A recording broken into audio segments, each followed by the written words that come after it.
welcome in. Have to pop out my chat here. Give me 1 second. There we go.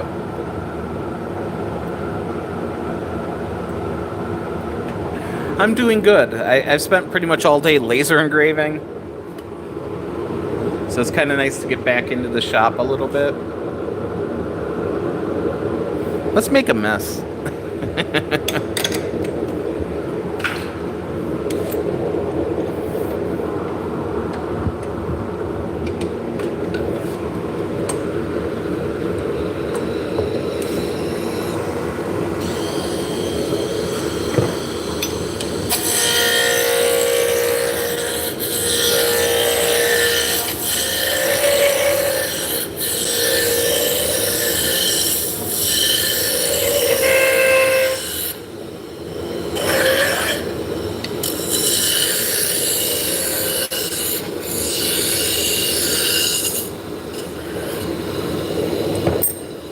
Trying to think if there's anything exciting going on.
We are a quiet bunch today, which I'm okay with.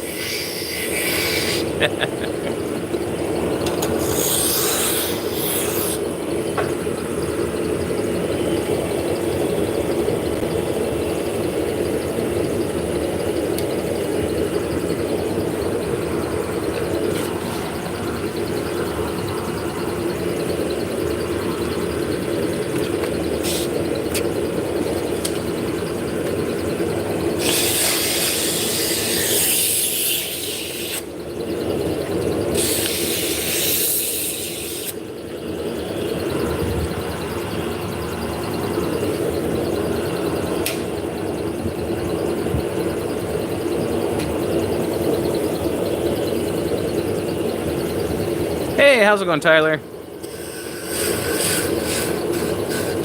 Just living the dream, I mean.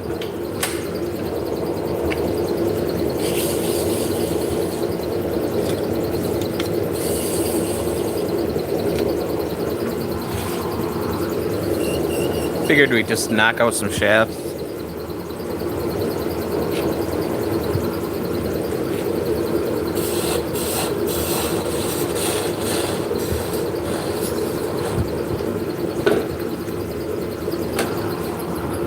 There's a 7-inch shaft that goes with the medium.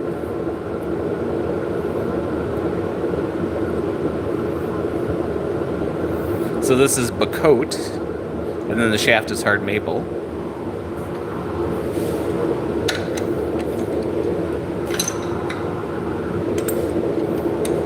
We are making spindles that are used to spin yarn.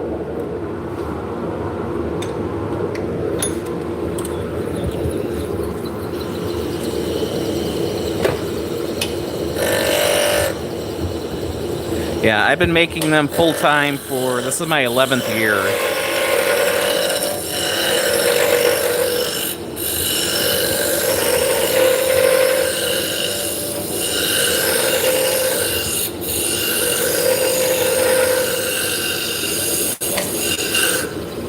You know, something where you find something you love doing, you find your niche, and you just dive in. In a million years, I never thought I would be doing this for a living.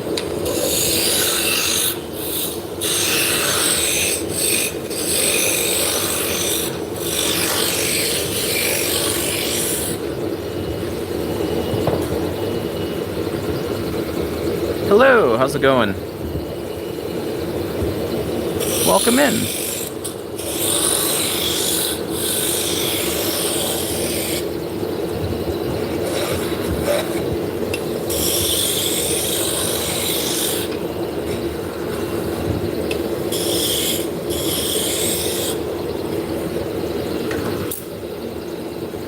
We are making drop spindles for spinning yarn. But this is just spindle turning. So it would be the same if I was making a magic wand or furniture parts or the spindles for a banister, baseball bats, pool sticks, that kind of stuff. So we're either making really, really tiny pool sticks or really, really portable magic wands.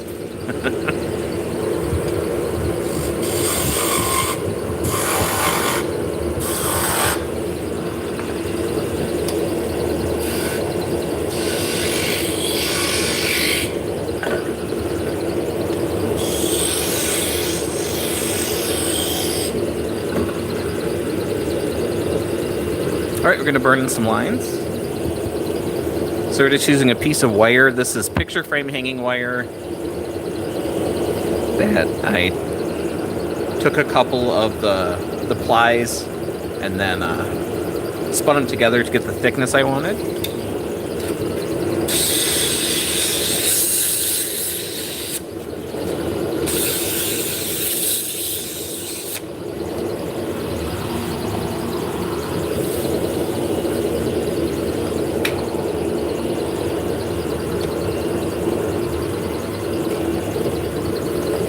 Yeah, so this is hard maple.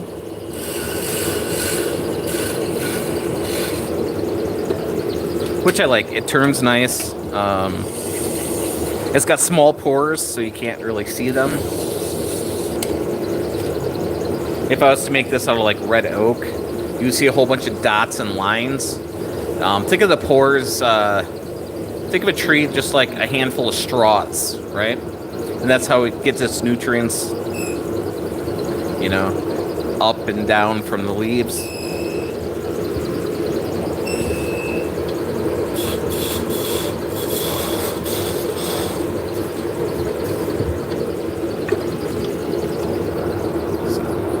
By using maple, it's real smooth.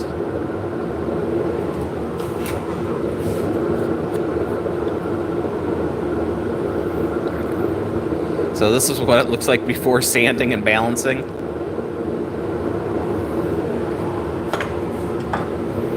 And here's an example of one that I've been spinning on. So this is a yarn that I've spun on the spindle.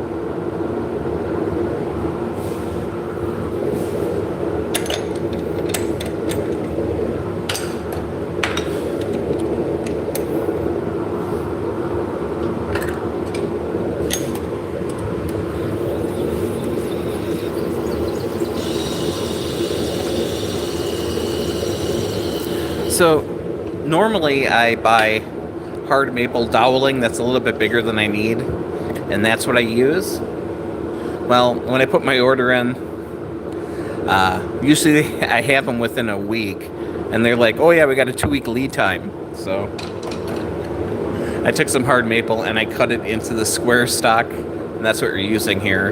It's the same wood, it's just I have to take all these corners off, so I make a little more waste with this.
So I'm using wrenches as calipers. As long as I can put the wrench over the wood, I know I'm on size.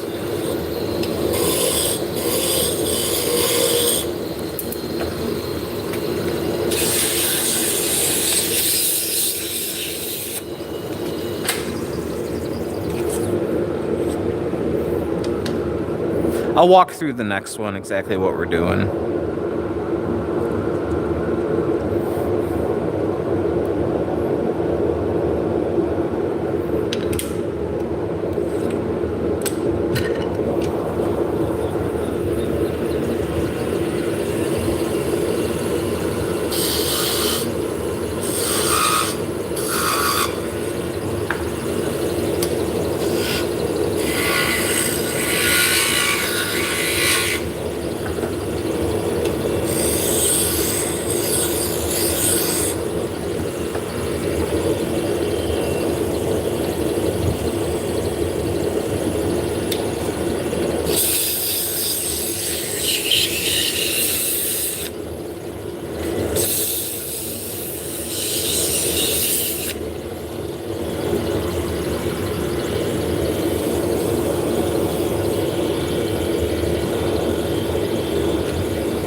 Hey Charles, how's it going?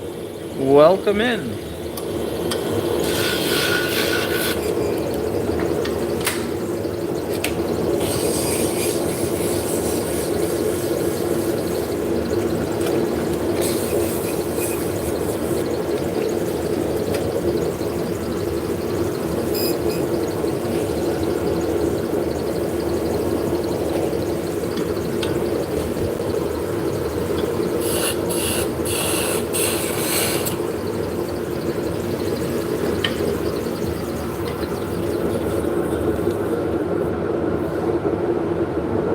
So the bottom will be sanded out and it'll be waxed in the next step.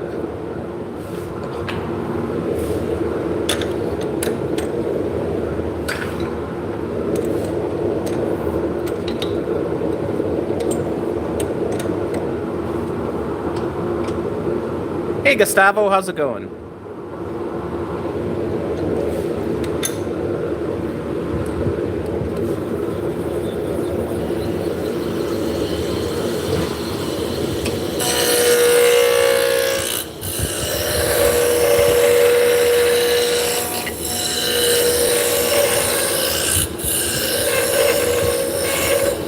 Hey, Clip.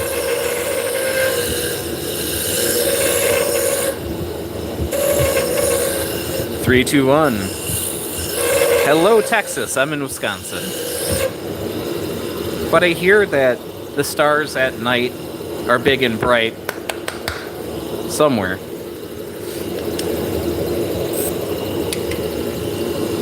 So we are making drop spindles for spinning yarn.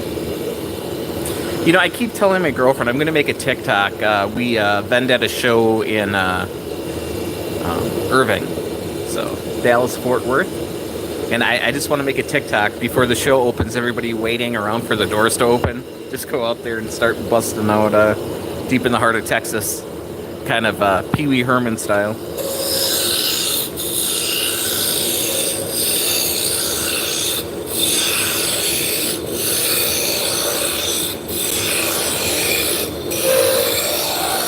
Oh, the next one I'll walk through. I just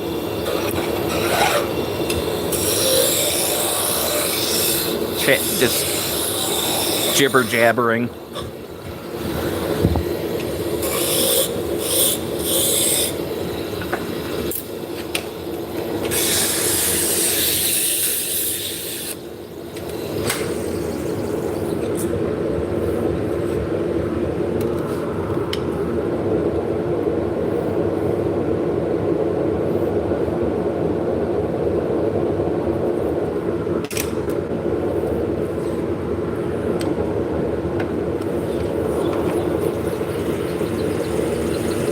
Hey, Walter.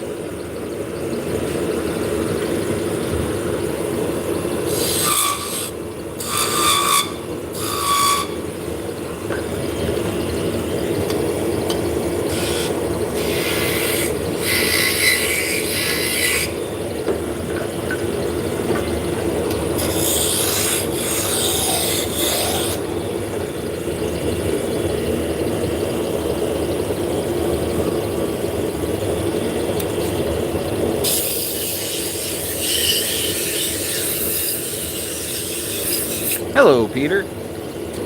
How you doing today? Now we're just burnishing. So I grabbed some wood chips. We're just holding them against the shaft. Think of it like a friction polish. Hello, M. How's it going?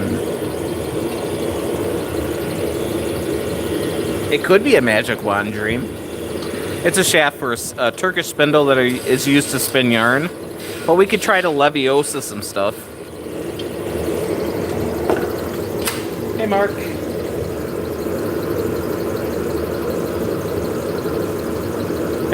Yes, it has to be 4. I heard that if you do 3, you're one of those damn Yankees. Oh, wait a minute. I'm in Wisconsin. Do I do my own marketing? For my shop, I do. You know, this channel is mainly about, it's been about like scroll saw projects, and there's some lathe projects on there as well. But this is my day job, so it's kind of a production stream that way. Yeah, lathes are a lot of fun. And you gotta respect them, but... My father refused to get a lathe for the workshop growing up. They were too dangerous. But he would use an old, rickety table saw without any guards on, and I don't know. So the first thing I did was I got a lathe. Canadian? I'm in Wisconsin. What kind of wood am I using? I'm using hard maple right now. Once I find the spindle that I just dropped on the floor, must have found.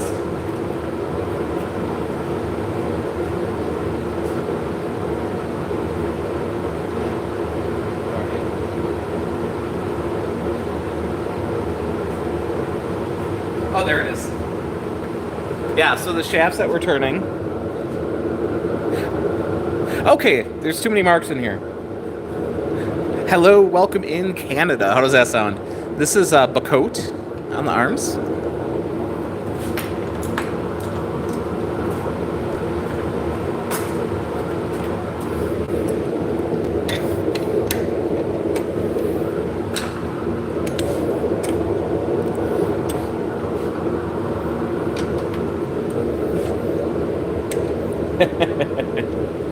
Speaking of Canadian, I just had the urge this morning. I had to listen to the rodeo song. Oh man,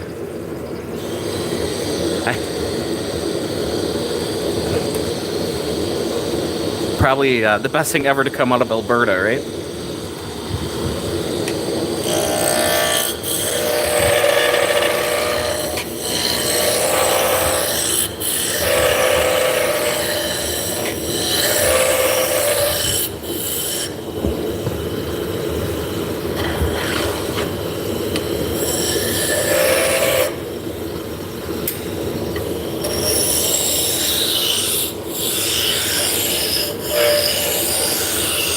Okay.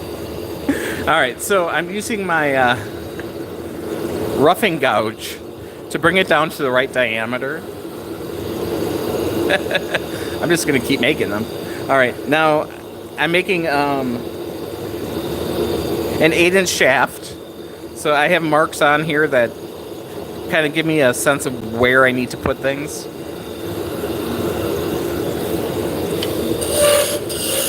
So I'm making a taper. Now I'm pretty close, so I'm going to switch from the roughing gouge to a spindle gouge, which is more open. It doesn't take off as much material, but it's easier to control and leaves a nicer finish. Hello, Mexico! Why would that offend American people?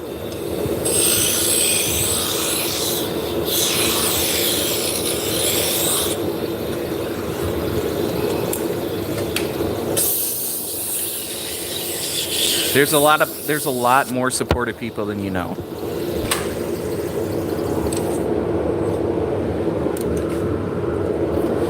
It's like anything else. Okay, want to go 8, so we're going to come back a little bit. Yep, no problems with Mexico. Canada, cool people, lots of trees, many carpenters, and Brent Butt.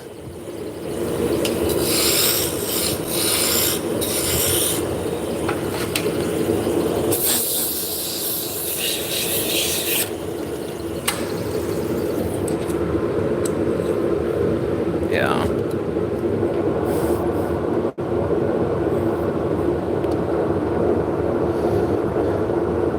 Hopefully we'll be back to sanity in a few years.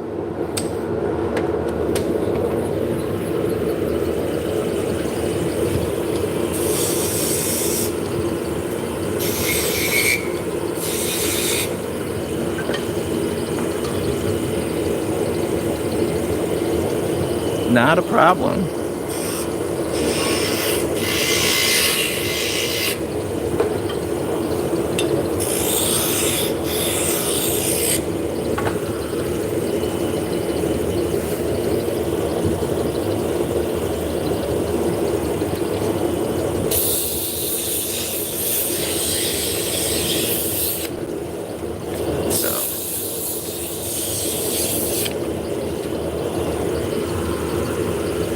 Yes.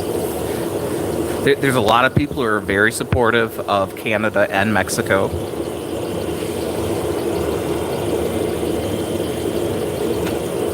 You guys are our allies and our biggest trading partners. I mean, this wood more than likely came from Canada. This wood came from Mexico.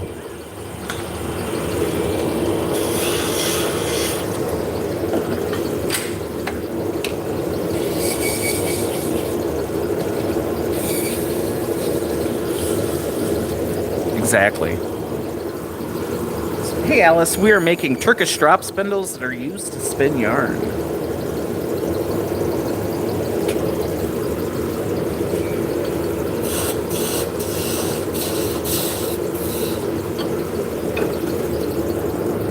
Hey Sister Maid.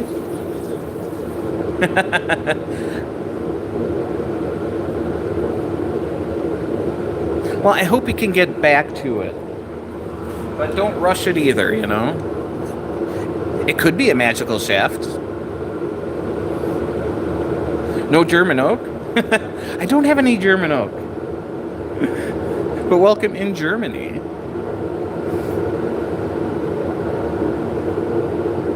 Exactly. You guys got the nice hard maple, too.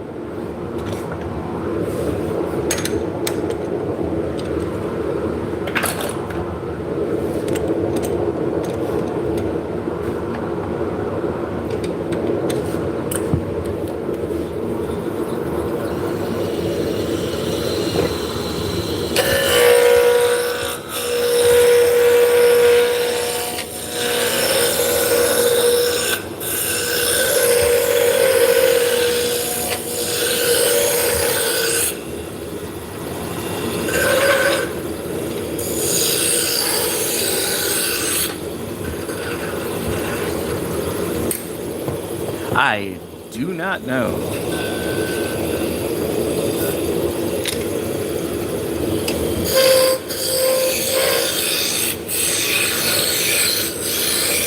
All right, I'll walk through the second half of this because I keep talking. Yeah, and this is prior to the sanding and balancing. But for the most part, yeah. As long as your shaft's straight.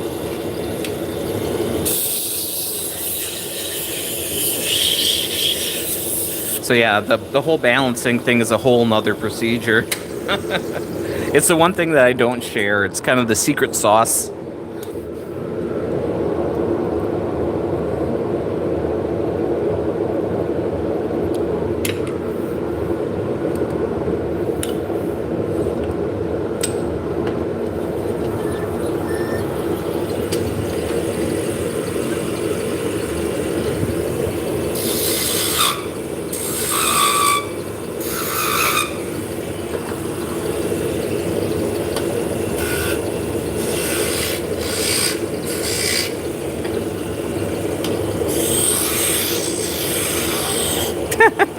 I'm never going to tell you what I'm doing.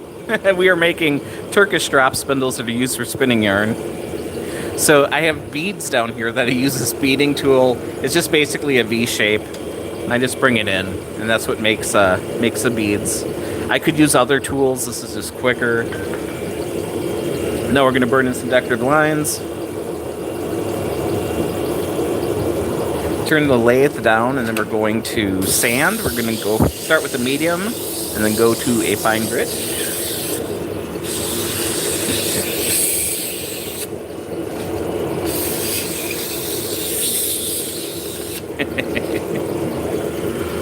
If you want to use them as travel wands, I'm not going to stop you. You could be some kind of wizard assassin and sneak this in your boot. I assume most wizards are wearing boots. Yeah, have a good day, eh? And remember, keep your elbows up.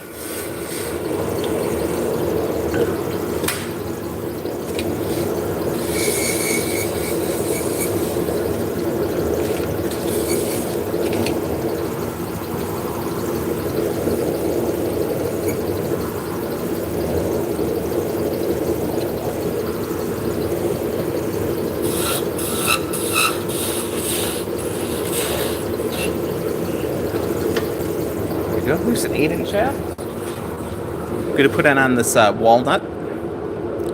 That's black walnut. Here we go. Give her a flick. That's spinning pretty good.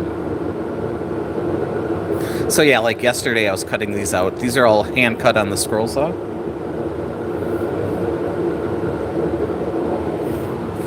Oh, wait a minute. Fairies wear boots. That's right. All of that for a Black Sabbath reference. I can't believe me.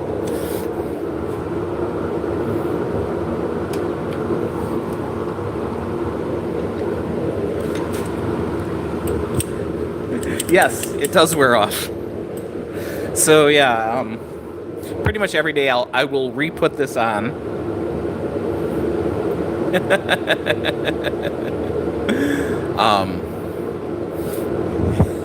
I'm not going to touch that. Anyway, yeah. So, yeah, I make these lines in here. So, an 8-inch shaft, this is the end point for all of them. An 8-inch shaft is the black lines. So that's where the taper ends. 7 inches are the green. And then the red are 6 inches.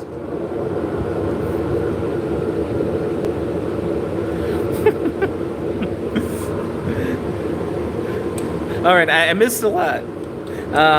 Jesse. Yeah, we're not touching that.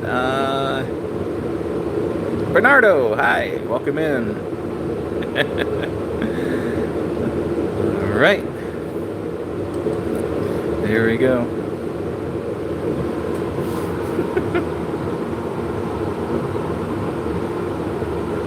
Yep. Well, some of us do. Make another one right now.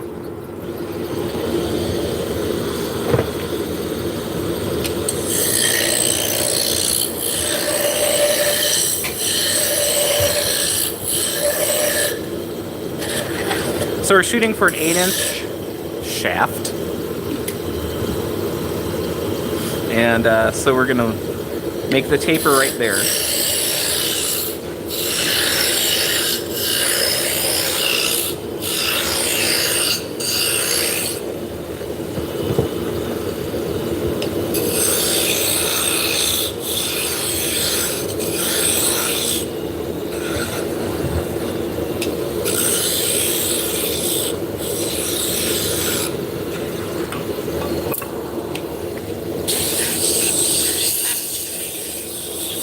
Alright, so we have this to size. So I'm going to back off the tail sock while it's still running so I can look at the shaft and make sure it's running true, which it is. So right now it's spinning at 3,629 ripams, and it looks like it's standing still. So we put the test whirl on, and this is called a story stick. It just has the dimensions written on it, just these lines. So I made this cutout here so it registers against that, and then I can just transfer the lines over.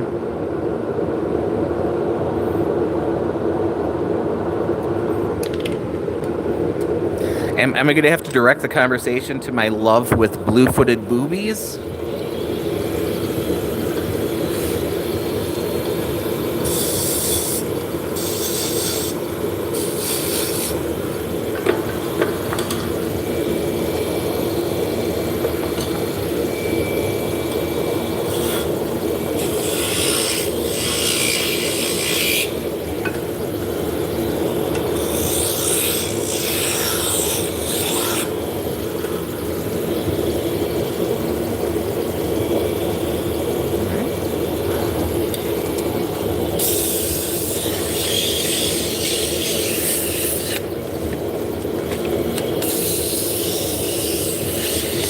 So it is quite warm in the shop today.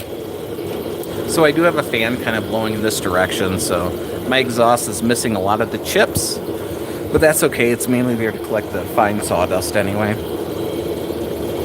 Now, it's not ideal to have a fan blowing on your back when you're working, but yeah, my shirt's tucked in. I'm not going to get sucked into the machine, so. Oh yeah, rip'ems.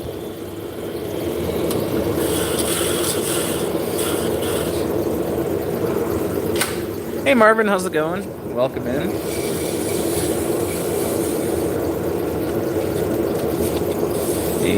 Yep. It's a good thing I'm not 12, otherwise my head would have probably exploded by now.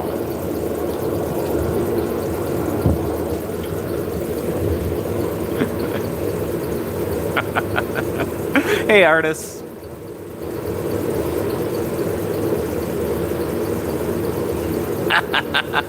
We are making drop spindles for spinning yarn. So we were turning hard maple on the lathe, and I guess we're making these spindle sticks.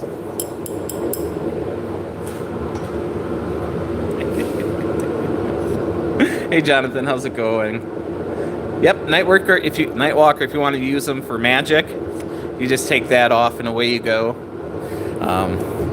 If you want to do some fencing, you know, that gives you a nice handle as well. So, this is one that I've been spinning on. So this is a yarn that I've spun. The cool thing about this type of spindle is when you're done, you could pull this stick thing out, the arms come apart, and then you have a center pull ball.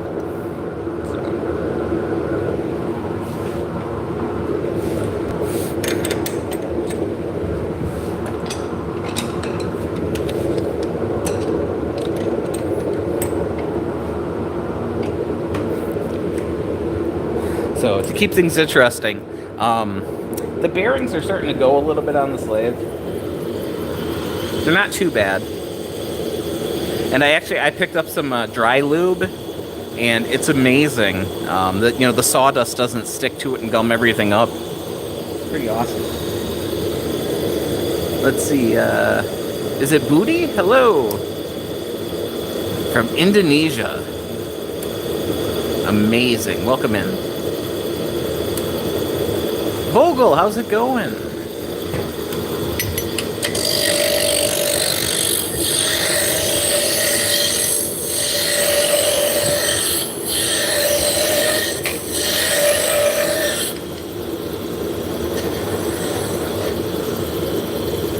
You make hobby planes in Estonia? Very nice.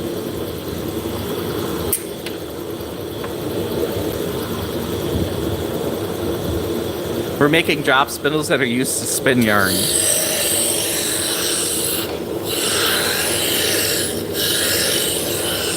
Hello, hello, hello. Yeah, this is a midi-sized lathe, so it's not a tiny pen lathe, but it's not a huge lathe either.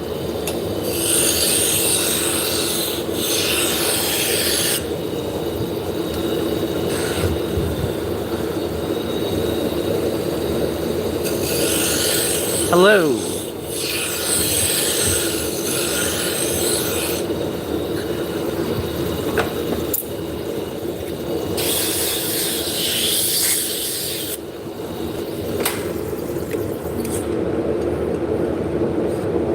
Let's see. So I said hi to Angie. Boobus? Bubus? Hello.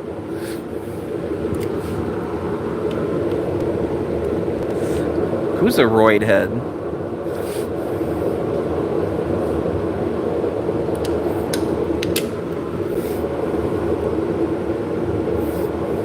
Hello, Yasmin. I hope it's not me, because, wow. I'm just fat.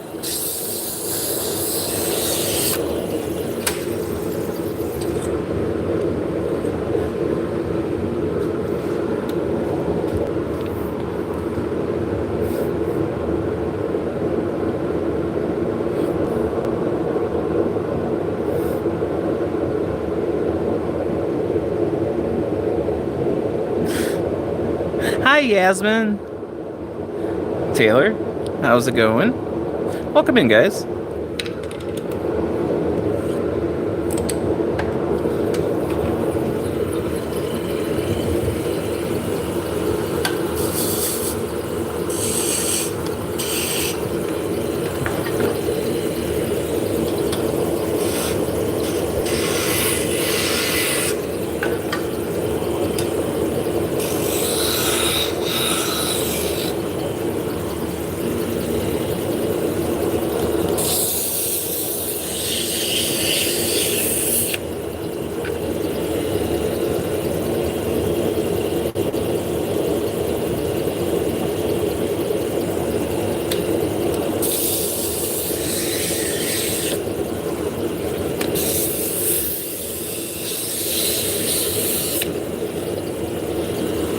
All right, now we're going to burnish with some wood chips.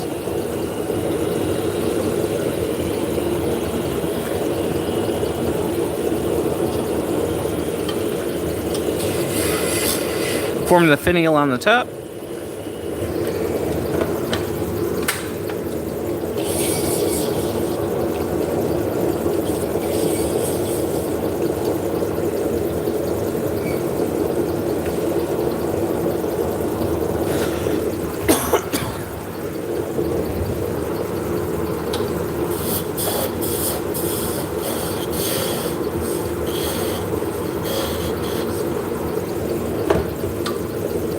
Well, hello, welcome back.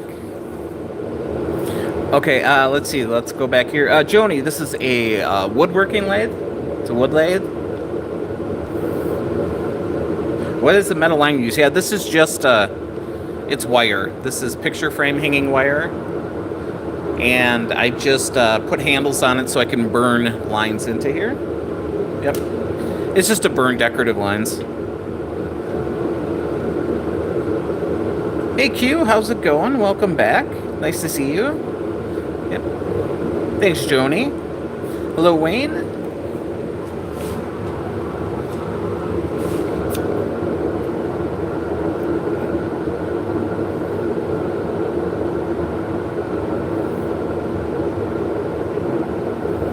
Yep. Looks nice.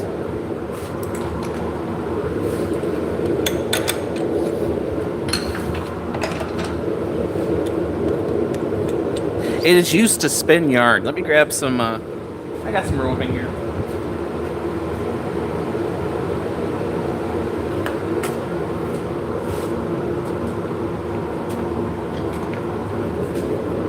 Let's see if I can turn without getting yelled at too much by the... So this one is not sanded, okay? It's not balanced either. It's just what I have laying here. So this is roving, this is wool. Oh yeah, you could do whatever you want to with them, I don't care. Once you buy them, I don't know, you could do whatever with them, I don't care. So I'm making a leader just to get to the top. So I'm gonna spin the spindle, and then with my hands I'm gonna draft. So I am defining the thickness of the yarn and how much twist is going into it. Yep. Fellow spinner.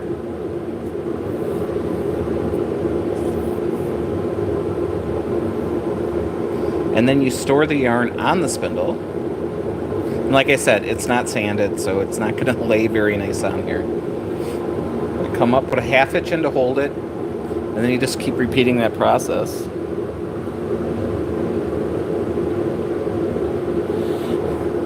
Hey, Gray, how's it going? We really don't talk about politics too much in here, so.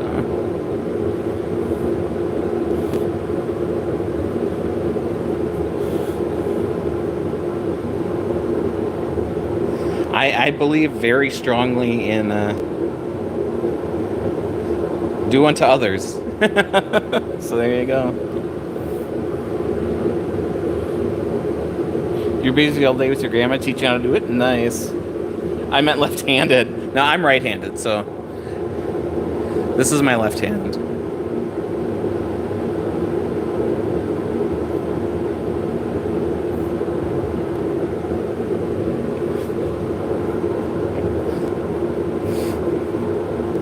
And then you just keep repeating that. So this is a single, so it's one single piece. A lot of times when you use yarn, it is plied. So I'm just going to make basically a big crochet loop. So now we have 1, 2, 3 plies. There you go. And now that's plied yarn. So the next step would be to wet set it. You would get it wet, and then after that, you let it dry, and then it's ready to use.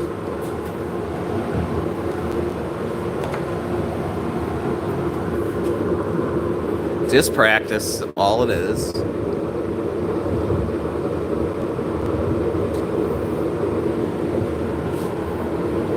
What micron do I prefer? I'm not real. It doesn't really matter to me. I spin really coarse stuff. I spin really fine stuff. You know, it's just dependent on what the final project is going to be.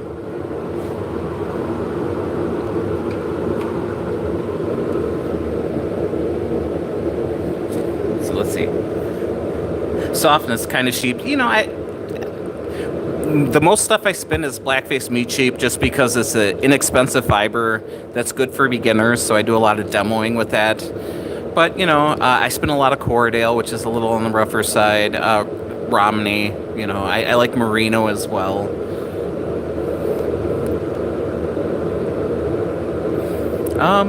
I can ship to Afghanistan.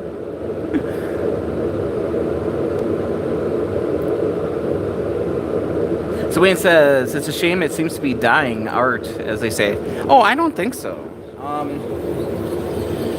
You know, there's a lot of people who, you know, knit and crochet. And when you start getting really into knit and crochet, then you're kind of like, I want more control. And then, you know, they start spinning. Ever done it? Spinning in the grease? Like, yeah, I have.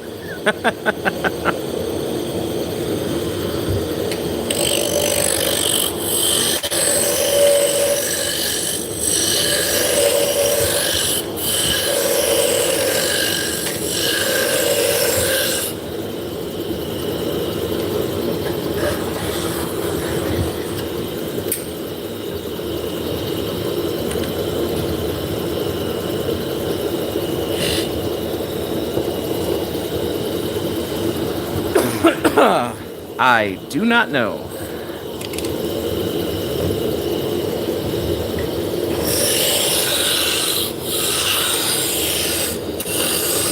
You know, what I really like about the fiber arts is, for the most part, we're a very inclusive group.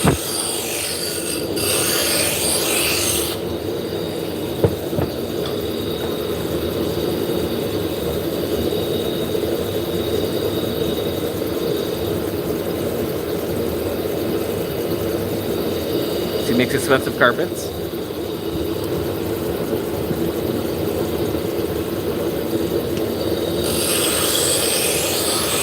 Very cool.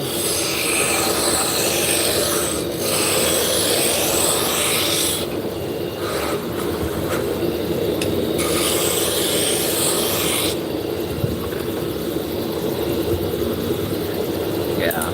I mean, you know, there's, you know, always exceptions to the rule, but yeah. It's a common passion. Yeah. I mean, we've been using spindles since at least Neolithic times. Hello, good morning.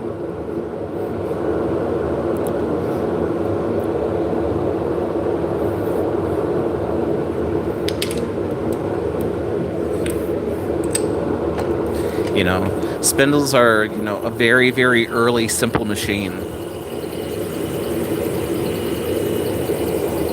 Yep, or you could put your hair up with them too.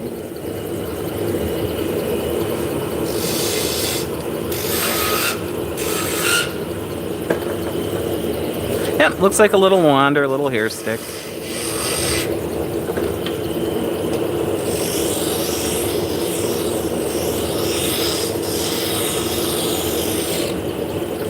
Yeah, so this is pretty much typically my winding job. It's pretty sloppy. I mean, it's going to be a fine center pull ball. But if I was going to take a picture of it, I would put 2 layers on that were very nice. And then it would almost have like a God's eye kind of look to it.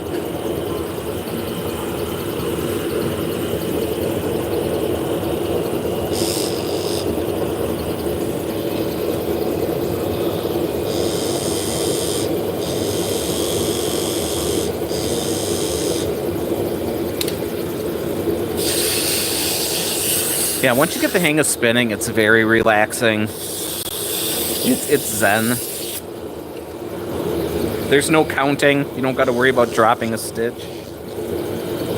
This thing is wonky. I'm not sure what's going on with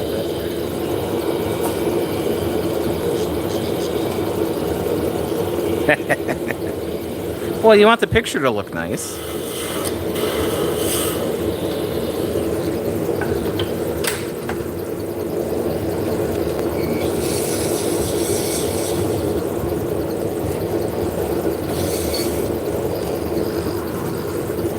Yeah, you know, I actually watch other woodworkers, like, you know, and it is very relaxing to watch.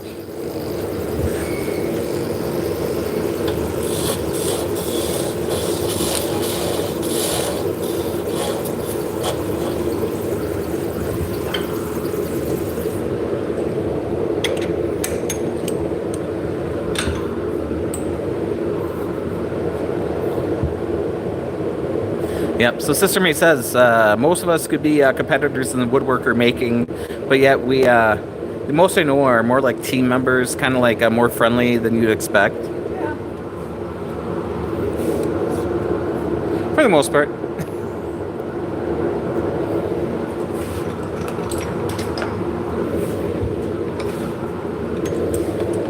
I mean, there's not a whole lot of us out there that do this, you know. Yeah, no electricity, yep. Yeah, I have a go bag. I spend quite a bit like in waiting rooms, exactly.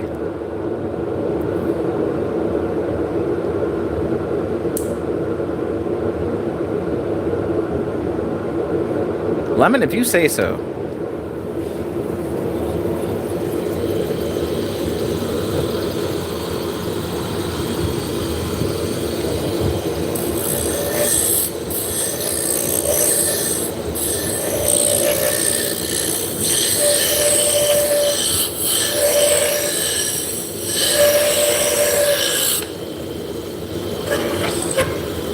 So I used to have a camera set up that I had a camcorder facing down, and that camcorder had effects on it. So I could touch the screen and make it do like a bunch of stars around it. So I used to pretend they were wands, and I would bippity boppity boop people.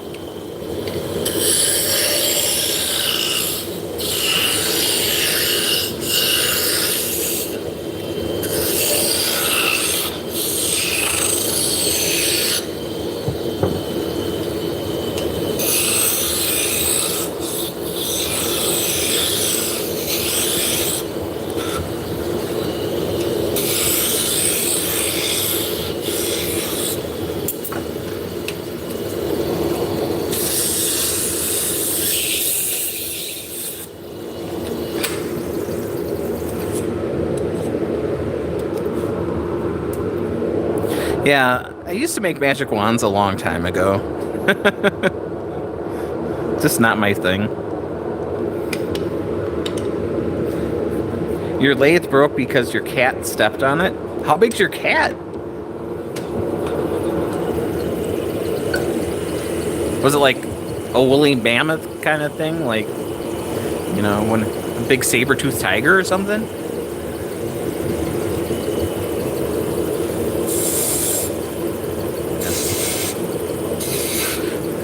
Well, if it's a grandma magic wand, I think you need Werther's Originals to make it work.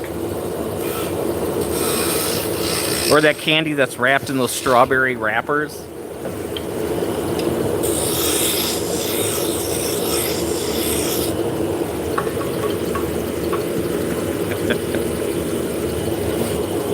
I'm just picturing like the Flintstones.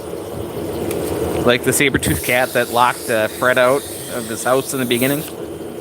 That might do it.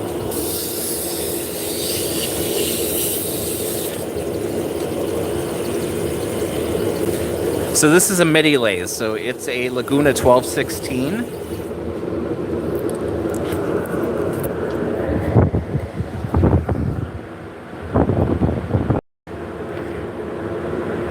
So I can turn a 12-inch bowl on this side, 16 inches of length.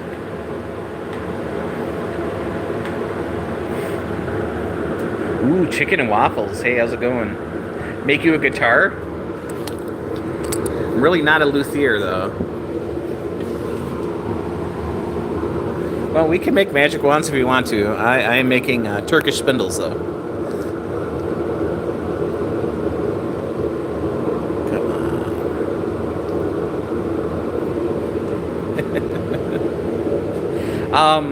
Consistency comes with practice.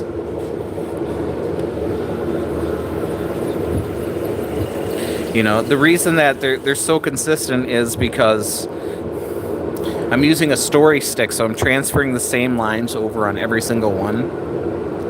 So as long as I adhere to those lines, they're all going to be the same.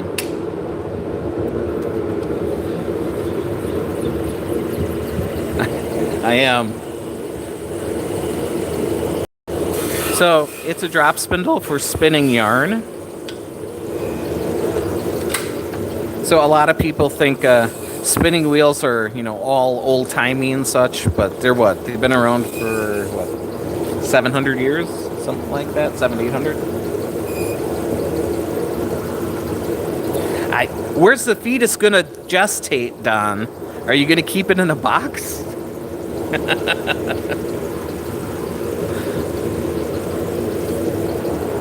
It's caramel. Yeah, it's paste wax.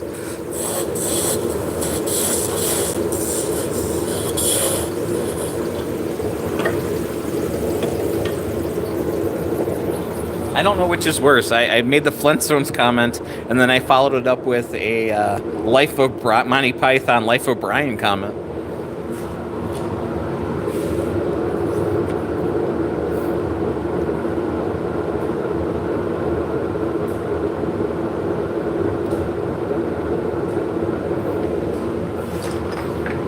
Yep, we've been spinning since man discovered they didn't have to run around naked or wear animal skins.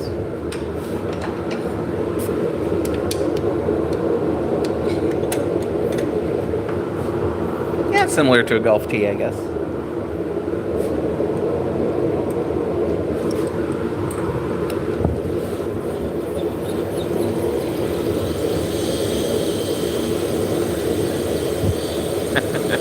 Yeah, it's just wax. It just puts a protective coating on it.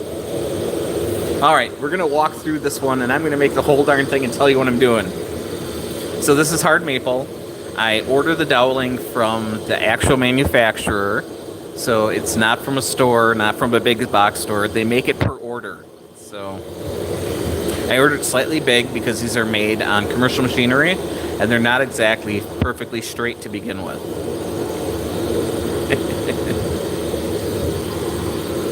Yes, Sal, we're doing some woodworking. So I'm going to start out with the roughing gouge. I'm going to grab this wrench. I'm going to use this as a caliper. So if I can slide the wrench over the wood, I know I'm on size.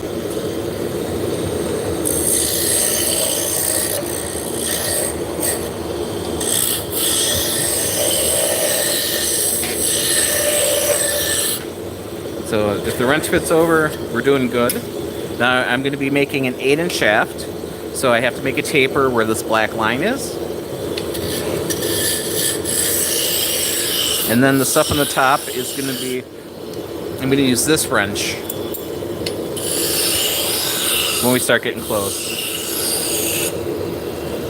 Actually, my hands are pretty soft compared to what they used to be.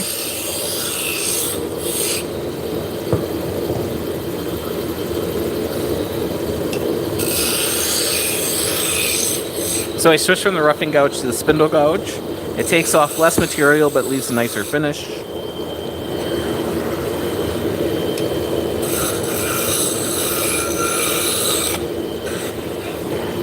Hang on a second, I'm getting yelled at. What?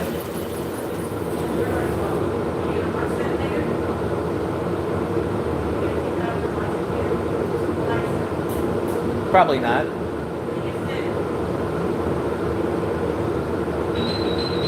Oh, you're playing on the piano?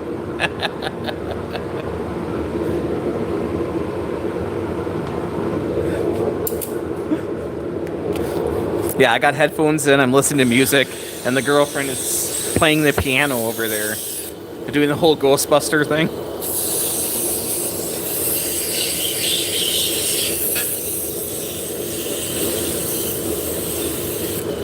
Alright, let's see. Zero says, imagine one night you wake up and go and make 100 of these, because you use them, and I'm sure you can't do it in your sleep.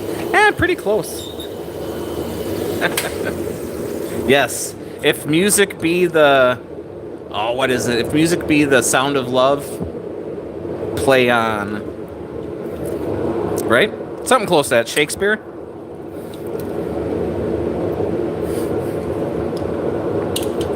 Come on. Don't be that way.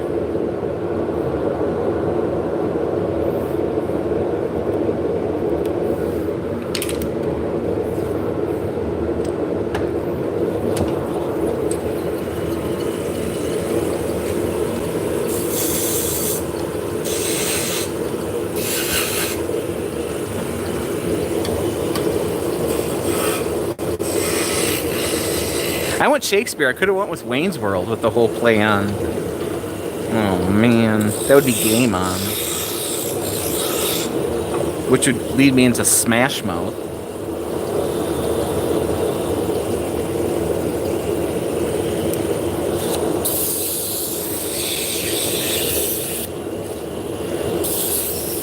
Yep.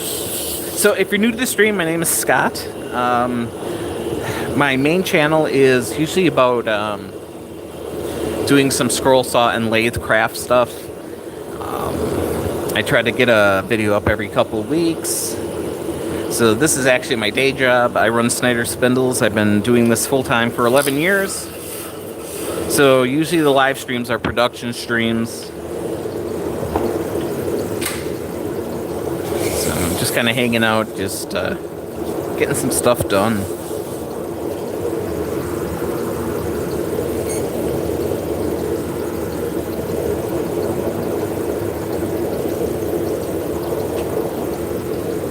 Hello, how's it going, 64?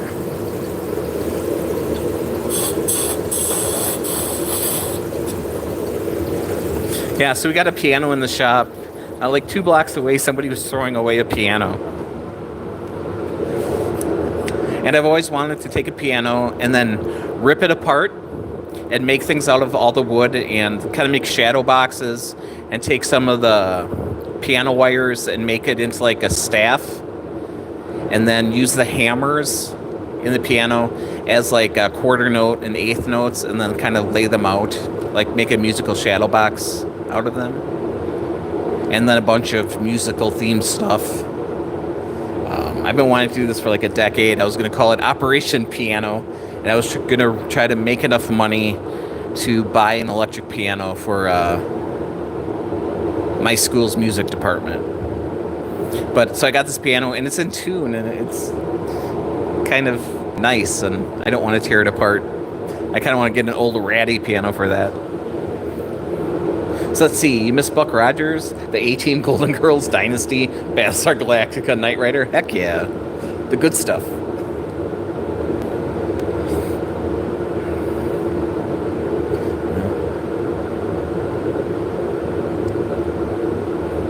Yeah, exactly, Nathan.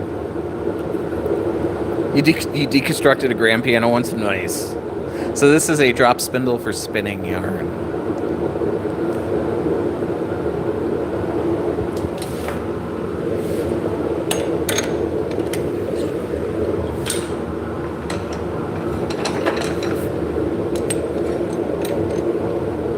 Yeah, you just gotta be careful.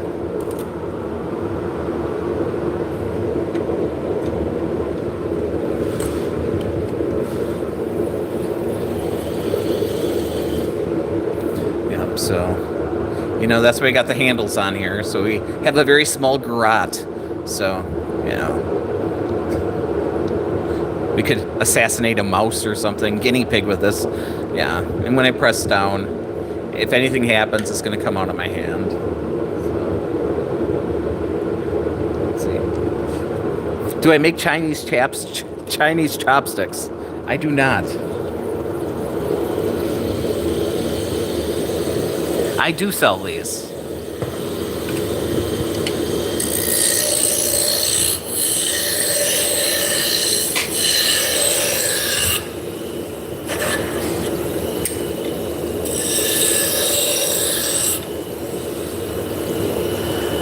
So, right now I'm getting ready. I got 3 shows that are coming up September through October. And they're big shows, so I have to build inventory for that. Plus, we have Etsy and our website. So I need to make a whole bunch. It never ends. Can you make an arrow too? More than likely. But, you know, I'm not a Fletcher, so...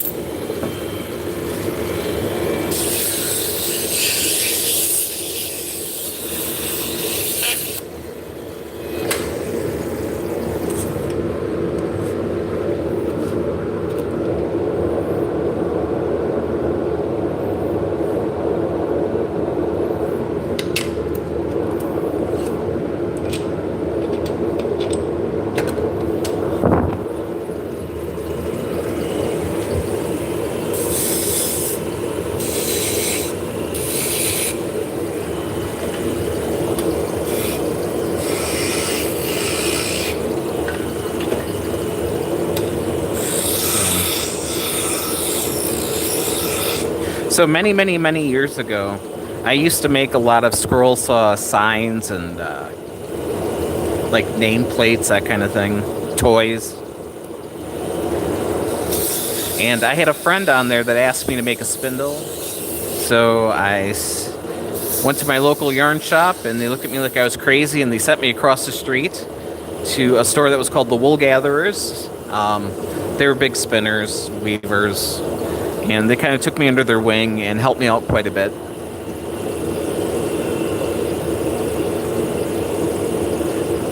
Does it wood dust? Okay, let's see. On the subject of burn wires, you use plastic washers and you use a pinch grip so you can catch the trailing side by accident. I gotcha. Cool. How much? Most of them are kind of in the $25 to $40 range. Some of them are, you know, the cheapest ones I have are like $20. They're 3D printed. Does the wood dust go into my nose because I don't have a mask? Most of the wood, the fine wood dust, is getting sucked into the dust extractor.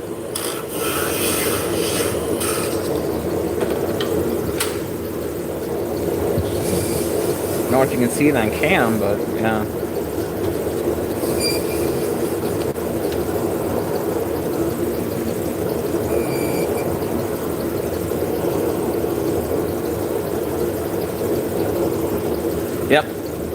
Pretty powerful vacuum.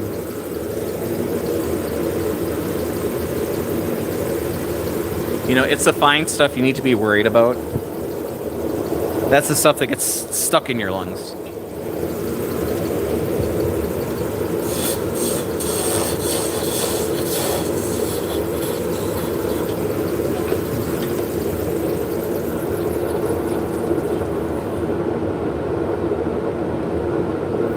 Do you know that a Chinese man selling products for $2, like a good RGB speaker for just $2? I don't know about that. I think it's more than that. As far as the fine dust goes. Do I sign my spindles? So here's the top whirl. What I do is I used to sign them, but then it would get wiped off, so I actually laser engrave my signature on the bottom. Let me grab one that's done.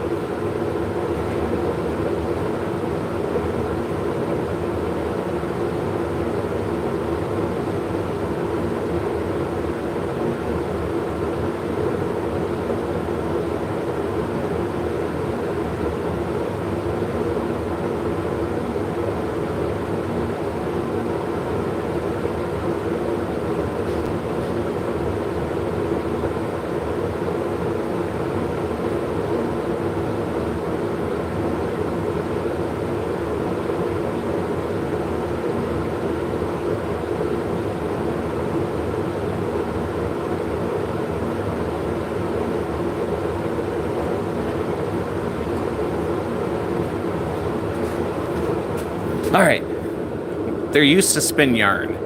So like this one's done. So on the bottom, I put my name, and then I put the wood type down. So this one's made out of canary wood and red heart. And then I also laser engrave in the weight of the spindle. So this weighs 1 ounce or 27 grams. So these are used to spin yarn. So here's one that I've been spinning on.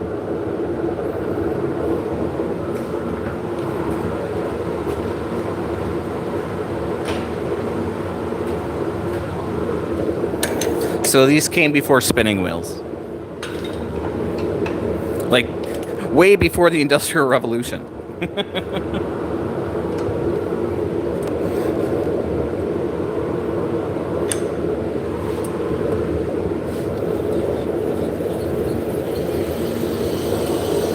So, yeah, I'll spin a little bit.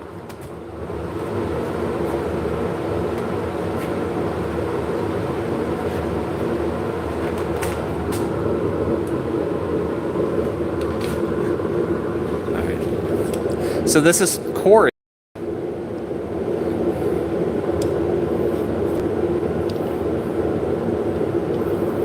It's really hard to catch the blue sheep, but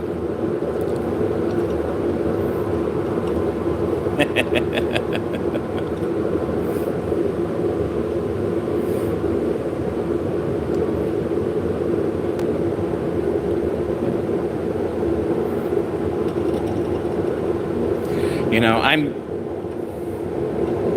for the signatures on the bottom, I'm using a X-Tool F1. I made a jig with a pin sticking up, so I set it in upside down. So you spin a length and then you store it on the spindle. Yep, the canary is 27 grams. Yeah. It's a very cool shape. It has something to do with a Smurf, I think. Yeah, so this is Corridale. It spins nice. It's one of those forgiving fibers for people starting. It's not too slick.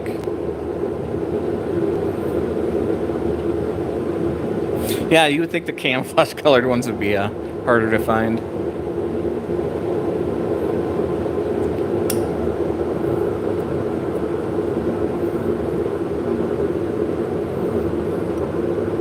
So when I'm wrapping on, I'm going over 2 arms under one, over 2 under one.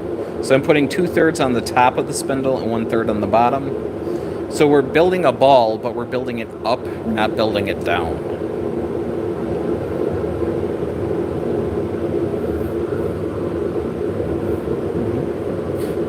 Why am I doing this by hand? Because I like to?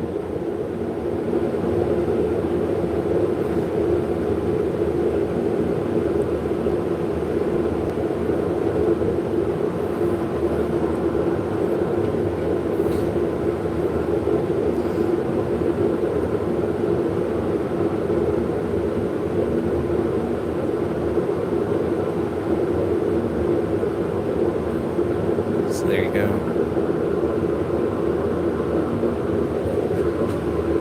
Right now I'm making yarn. I'm going to be making spindles in a second. So what I'm doing with my hands would be the same thing I would do on a spinning wheel. So the hand positioning is different, but the drafting is the same. So a lot of people start out with spindles, even if they're going to get a spinning wheel, because, you know, they're way less expensive, they're more portable.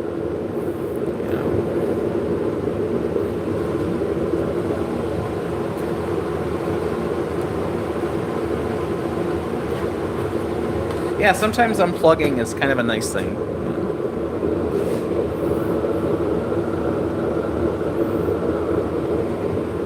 And it's just, once you get the hang of it, it's just zen. It's a magical thing. It's hard to explain.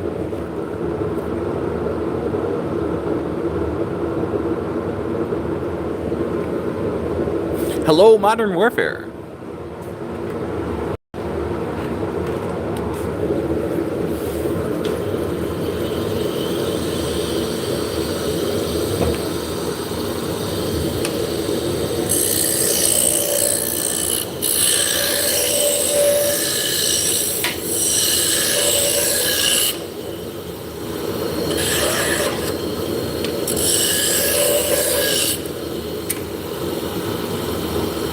Is there a lot of money in making them?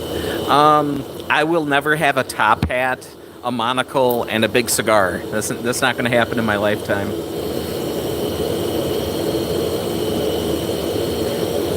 Do I ever make spinning wheels? I've made a couple prototype spinning wheels, and I do some spinning wheel repair. Hopefully, in the next couple years, I'll be coming out with a treadle spinning wheel.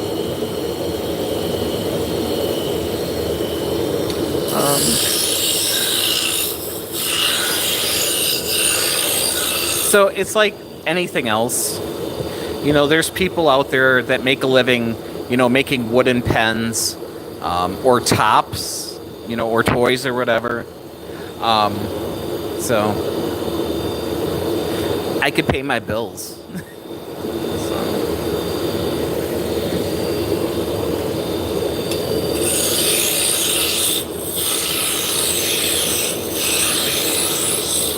But like anything else, you know, you have to build a name for yourself.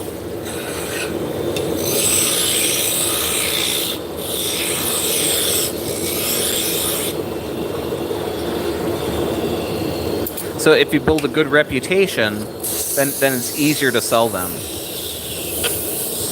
You know, if I would make one of these and just open up a shop on Etsy and throw it on there, it would probably be a very hard sell.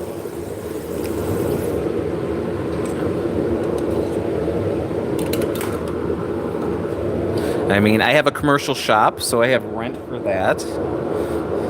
You know.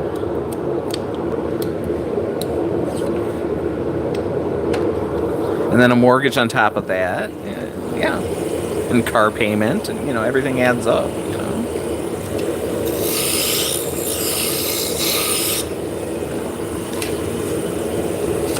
There's still a market for traveling spinning wheels. Ideally, a crossover between the big spinning wheel and the drop spindle.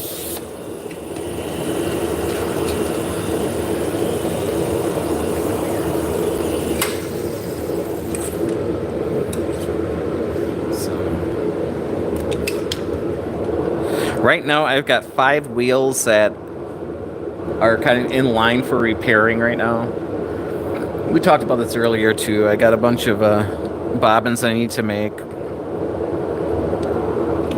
And then I'm going to make an experimental flyer bobbin assembly for one of them. The whole thing, the whole maiden, the whole kit and caboodle.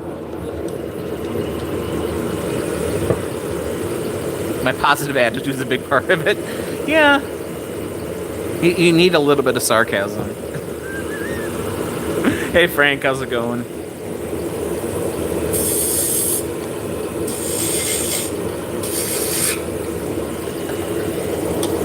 With just a dash of sarcasm.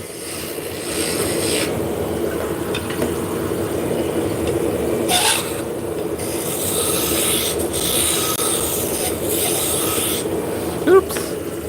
So I have a little line there. Uh-oh.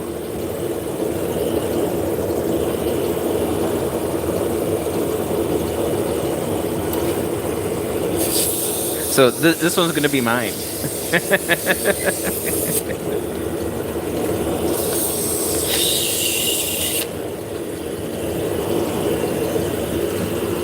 A tad. Just a bit. Yeah.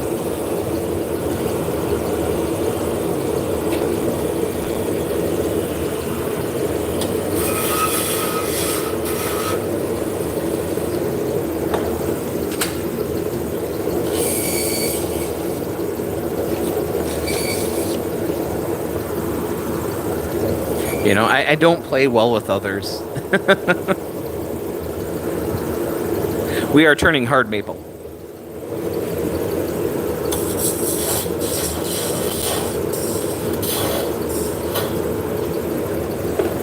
So this one I messed up. So there's a little line there, which isn't a big deal. It's just, I'm keeping it for myself. Reworking ad for it, yes. With a special line.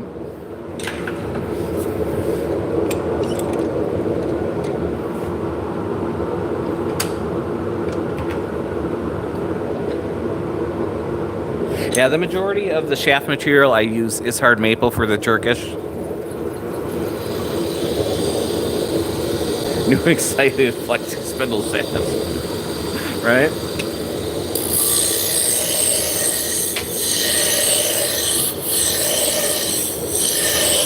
I did a dozen top whirls on stream yesterday. I'm like, they were the classic gear spindles. They're down in the basement right now.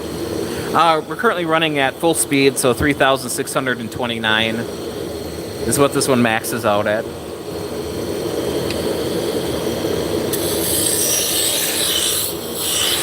You know, it's not a very big diameter, so.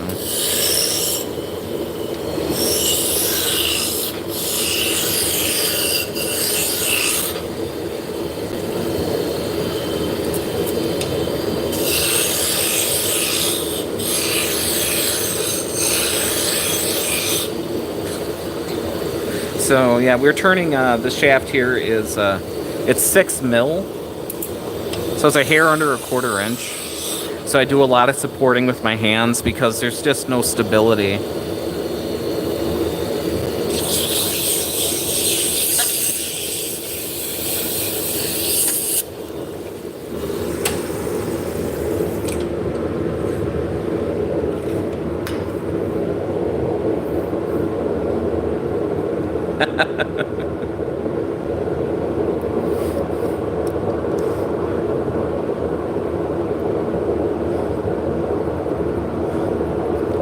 I could make them out of olive wood.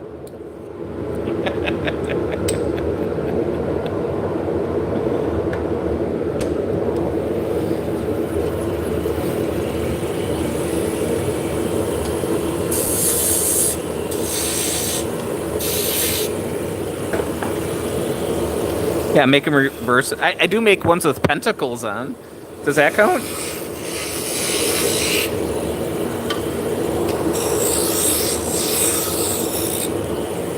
I think that's the closest to a religious spindle I make.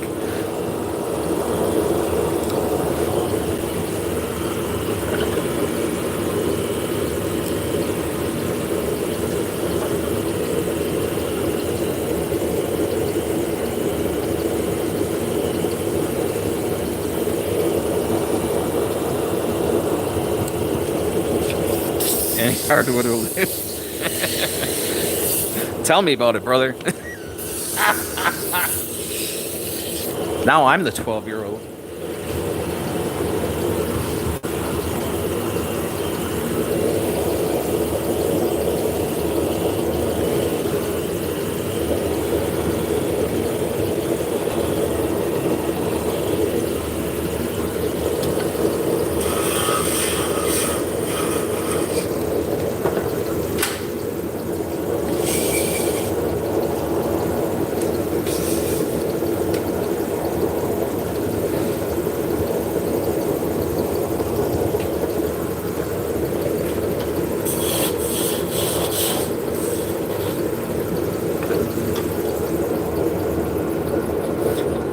Hey Finn, so spindles are used to spin yarn.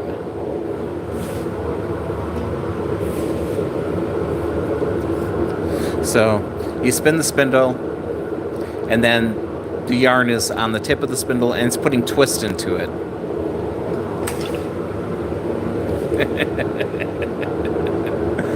So you spin a length, then you store it on the spindle, spin a length, and you keep spinning and keep storing. So right now I have a ball of yarn here.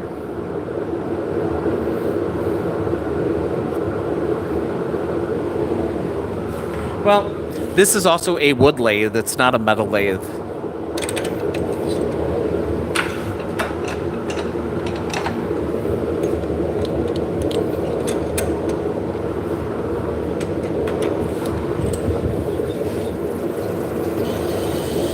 You know, it doesn't have the power. It's belt driven. If anything bad would happen, you know, I could stop it with my hand right now if I really wanted to.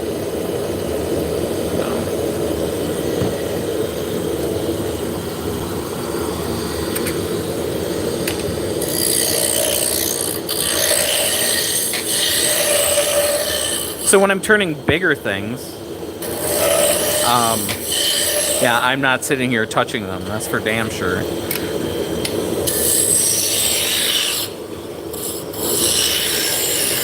This is just a very specific application.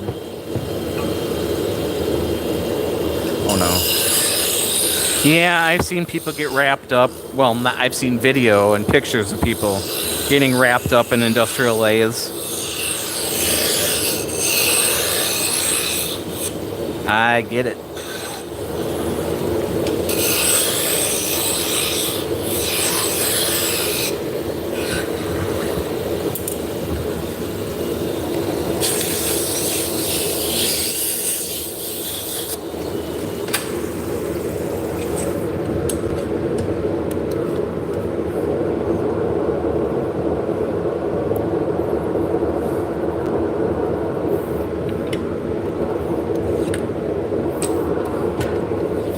The watch has a silicone band on it. You know, no rings.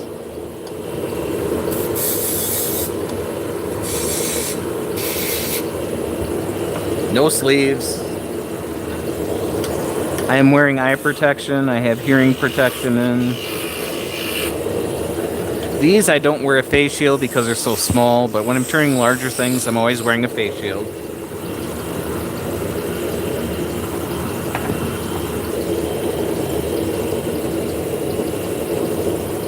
Hello, I'm doing well, and yourself?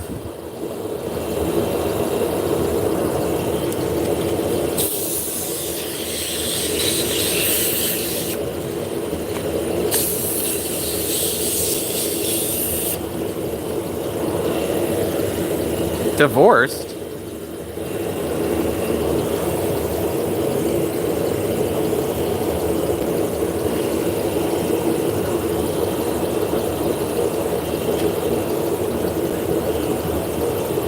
Oh yeah. Hey fan, how's it going?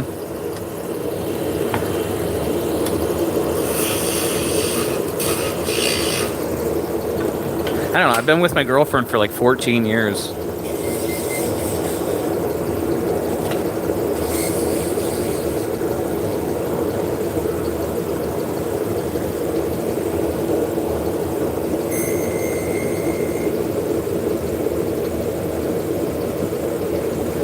Oh yeah, yeah.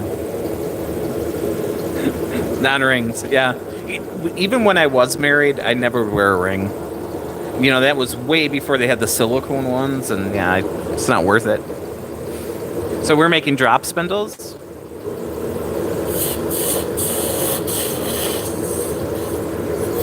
Yeah, like I said, the wood lathe, you know, it's belt driven, and that belt is going to slip.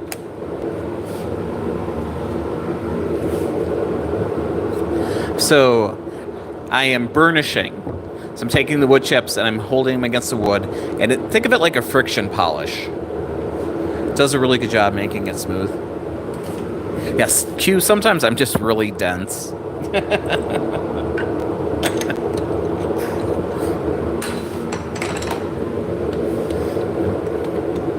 Yeah, never into the tattooed ones. Hey, not a big deal. Well, I hope he can get some straightening up done or play with some stuff. Don't push it too hard. Don't be breathing any dust.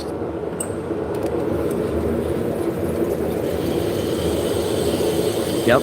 We'll see you again next time.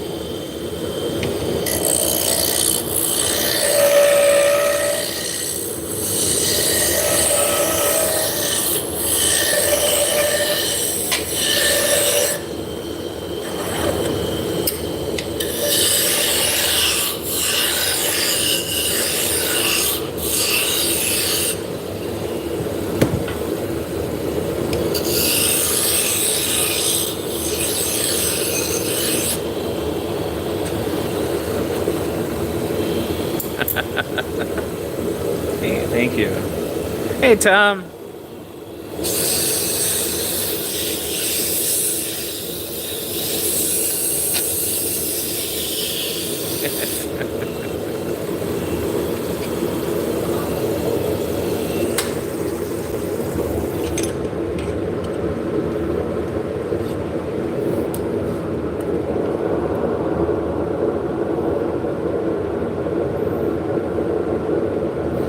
Yeah, one of yours is belt drive and the other is direct drive. Yeah. But even with the direct drive, you don't have the torque that you would if it was gear driven, like a metal lathe.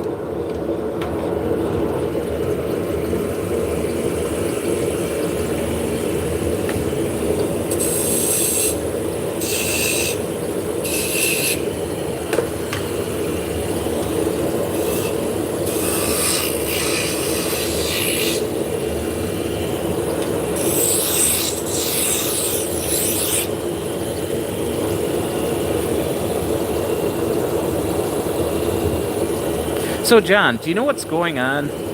Oh, no, definitely not. Do you know what's going on with Nova? With Technitool?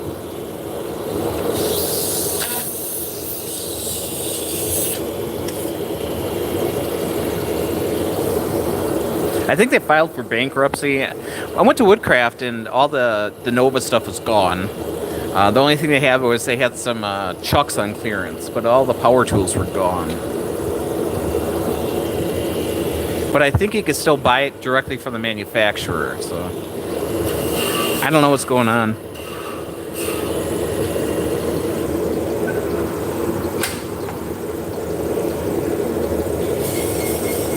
Hello, Bernadette. How's it going? Both of yours are Novas?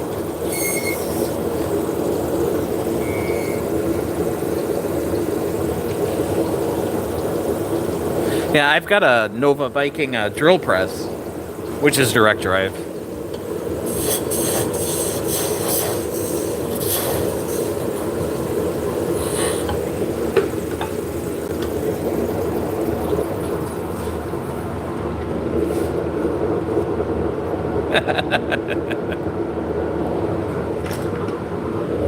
Yeah, I try to stay ahead on the chat as much as I can. I do miss stuff.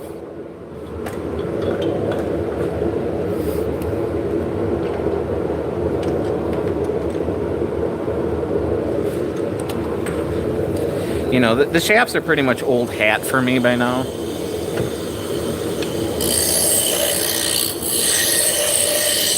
But the big thing is not being complacent.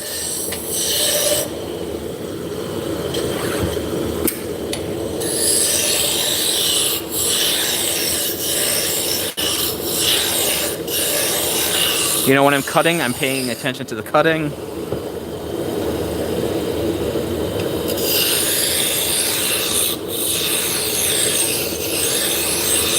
I've got the chat on a big TV that I can see.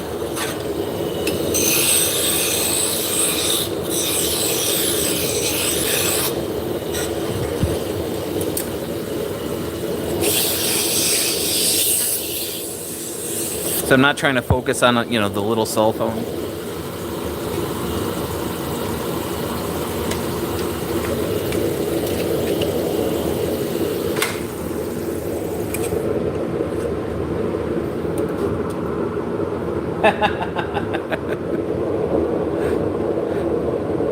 My girlfriend just gave me the look. It's after 5 o'clock. Hang on one second. What's that?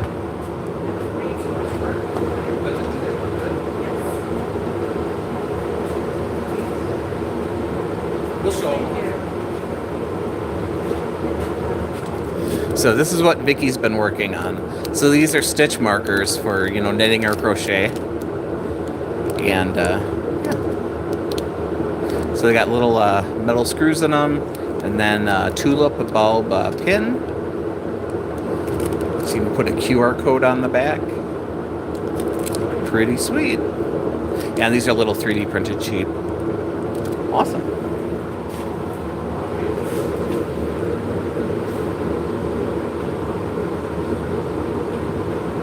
Yeah, maybe I do enjoy the company a little bit. I think you're right. Are you going to get out of here pretty quick? Probably. All right. Do you want to come over here and talk to people for a minute so I can go take my meds? Mm-hmm.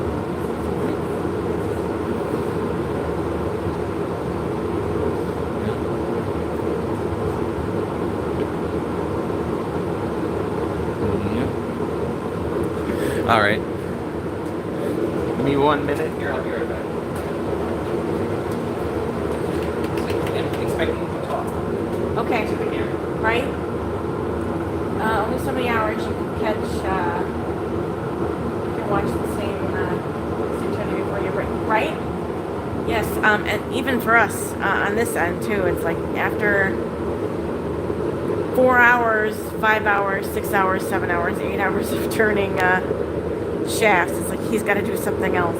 And that's usually why he goes from scroll saw to lathe, and even the laser engraving and the 3D printing stuff too. So, hello. Yes, I help make awesome stuff. Yeah, so he, you know, he does the production stuff or the main production stuff. I would screw up cutting out like the arms for the or for the spindles. He did let me cut out some spindle arms one time, and I didn't think I did a very good job. He also let me practice with a duck. So I cut out a duck, and it was kind of rough around the edges. It was quacktastic. It was, and then I did it again, I don't know how many months later, and it was actually better, so I couldn't believe it. Considering I don't spend any time on the scroll saw, I couldn't believe how much better that second duck was. So the secret is you just gotta make two. Yeah, we need a vacation to Iceland. That's a good Yeah, idea. I was talking about how we have to send these to Iceland yesterday. That's a good idea. I was making the top. Right? Right. So. Iceland's green. What's that? Greenland is a cool place.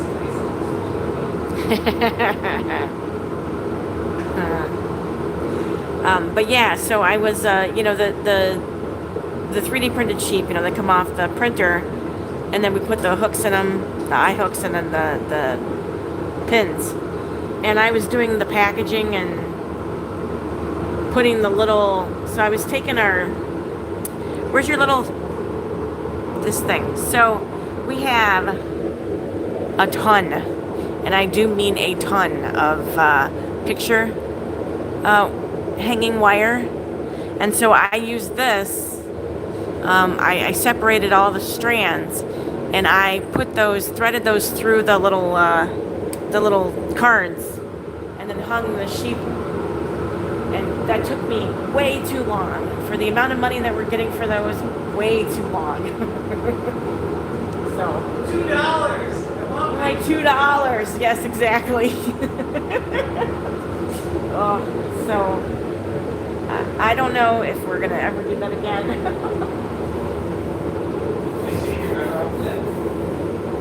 No, I said I don't know if we'll do that again.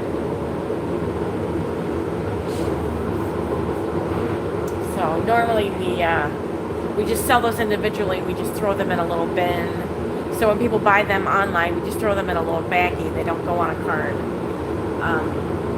Unless we have like a set of 6, I think. So she wanted them in groups of 2, and I was like, I don't think we have cards that do that. So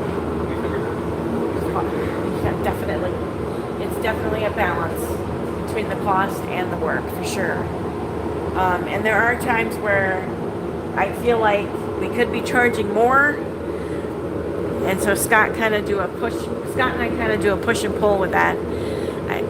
Sometimes I'm like, we need to be charging more. He's like, no, we can't. So yeah, it's always a balancing act. Are you done? I did silversmithing, and the hours you put in for what you earn is crazy. Yeah.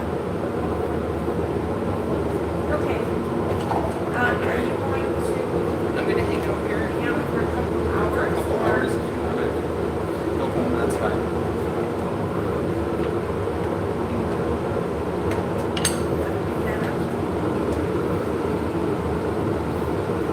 So, Potato says, yeah, you just gotta make like 2,000 of them, so your fingers are numb.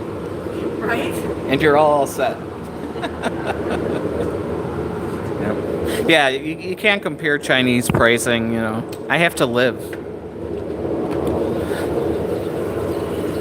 And Vicky likes to eat. Sorry to hear that, Dan. I mean, Don.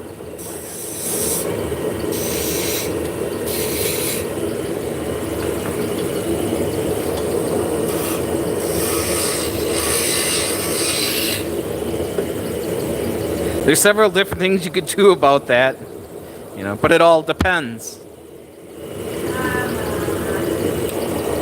That was a fist pump, by the way. Right?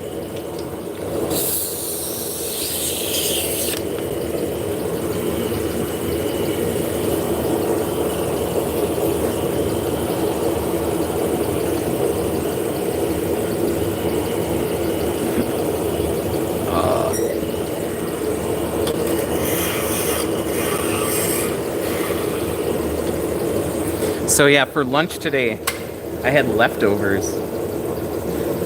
Yep. Once you get to be a certain age, you never trust a fart. It's just the way life works.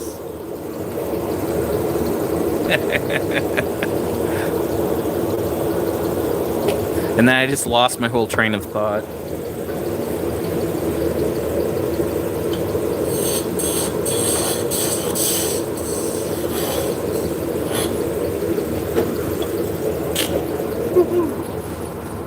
Yes. It was a fist pump. That's all it was. All right, I do have to make a 3D printed top whirl, so I'm going to do that right now.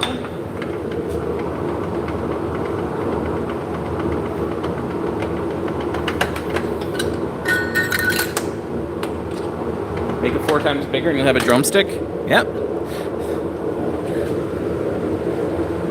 A little bit thicker, I don't have to go too much thicker to get to like a 7A.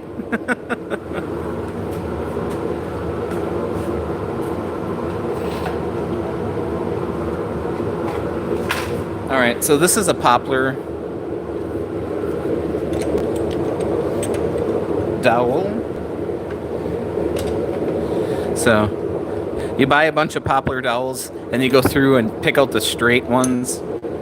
and that's my life.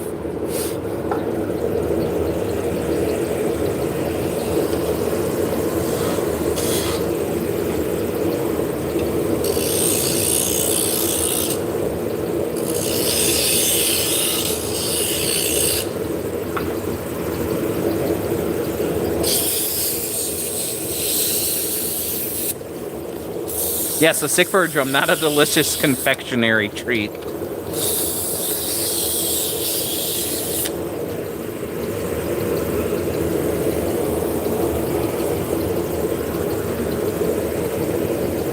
Oh, chicken drumstick. I was going to the ice cream cone. Fried chicken. Oh yeah, I was talking about, yeah. So for lunch today, I had leftovers. I made a stir fry, a crunchy tofu stir fry, and oh my God, was it good!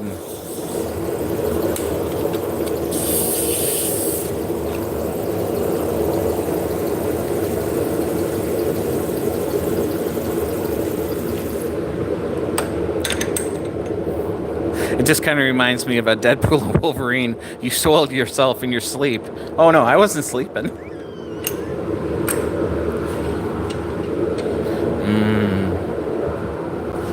Alright, so gonna mark the center. These get a hook, so I'm putting a hole in it.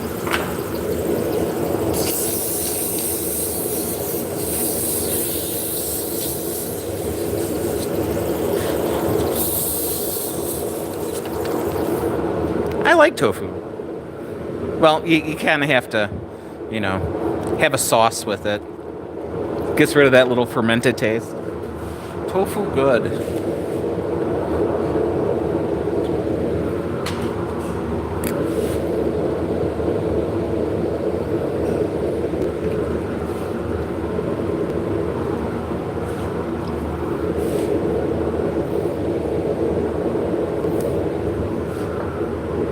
I don't know. I kind of like my rubber band pliers solution.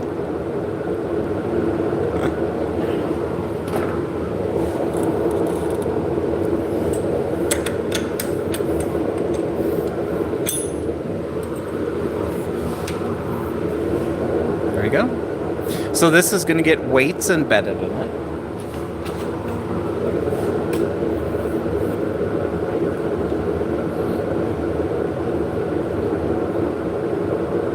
Poor man's vice grips.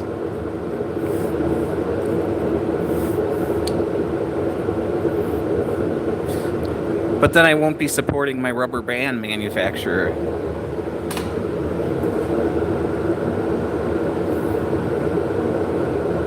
There we go. So I put socket head cap screws in here. I'll just go grab the drill. I'll show you that.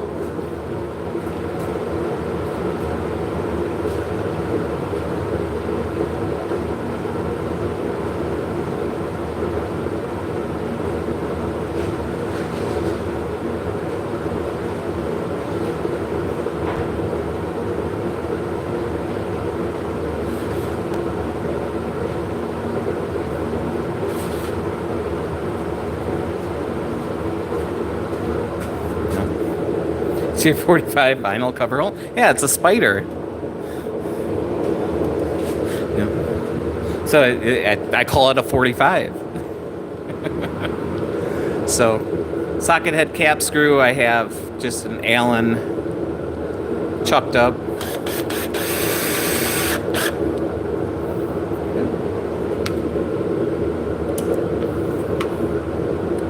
So yeah, so it's self-tapping.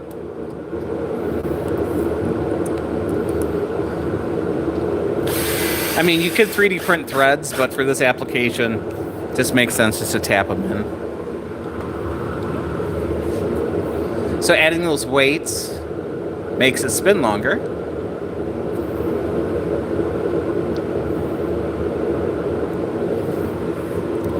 I'll demonstrate this one too, because why not?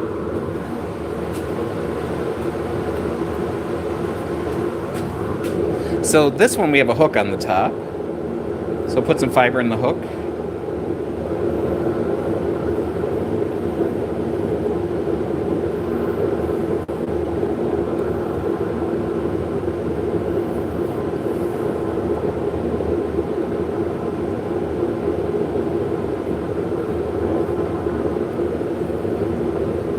Then we store it on the shaft.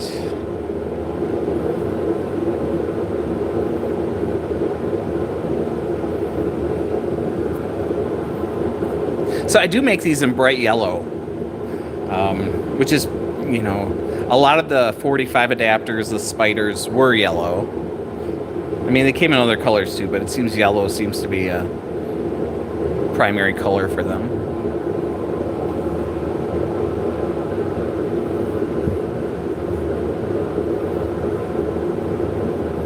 There we go.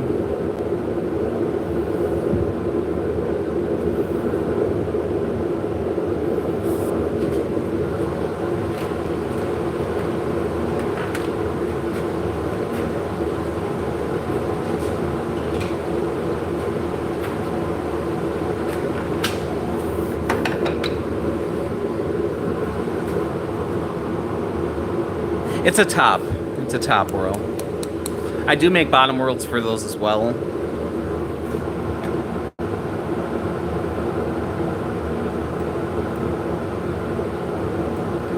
Yeah, once or twice.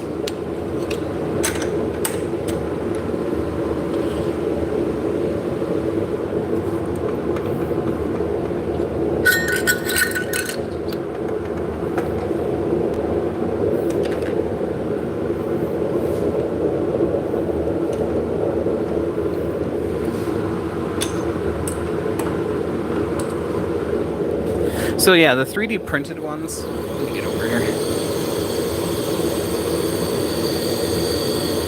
I make a lot of those to order. Yeah, that's okay. Well, if it was a top whirl, you know, the whirl is the part that, you know, adds weight to it. So if it's on the top, it's a top whirl. If it's on the bottom, it's a bottom whirl.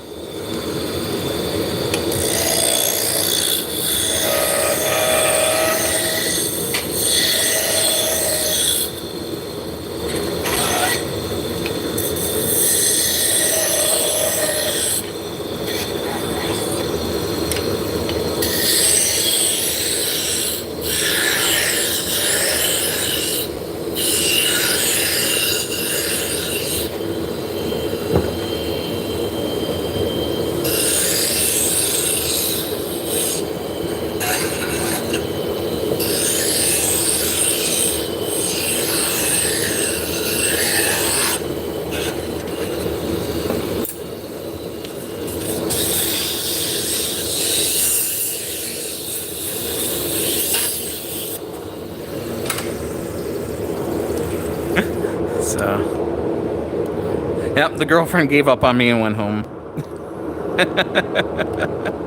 Which is okay. Yeah, I spent most of my day laser engraving, like, the weights of the spindles on the bottom. Oh, she's still here! Great, now I gotta put my pants back on. I thought you left! Okay. She's still here. Cheese it.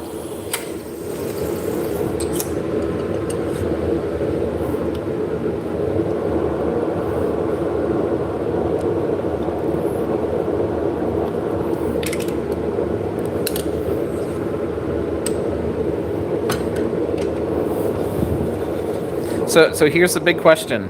What does my shirt say?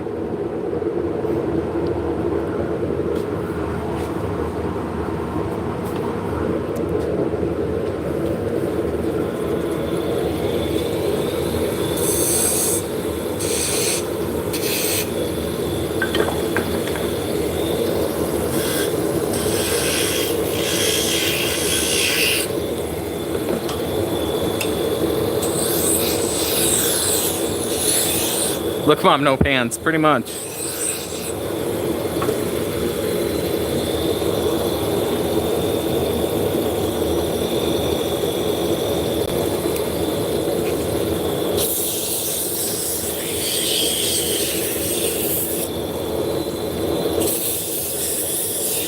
The correct answer is Frankie says relax.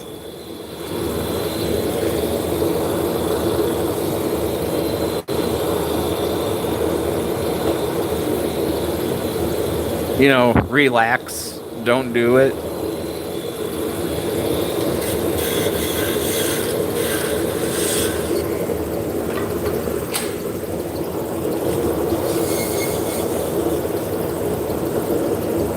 Hey Steve, how's it going? Welcome in. Just kind of hanging out on the lathe.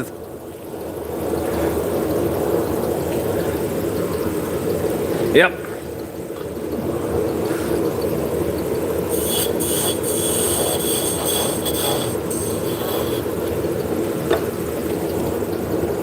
I think I might have another hour left in me. We'll see.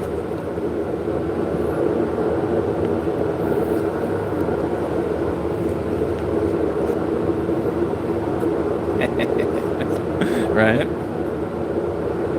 When and where I'm gonna wear my kilt? I've been looking for a lighter weight kilt. I've got those sports kilts or the utility kilts, and they're so heavy. So I'm looking for a lighter sports model. This is work for me.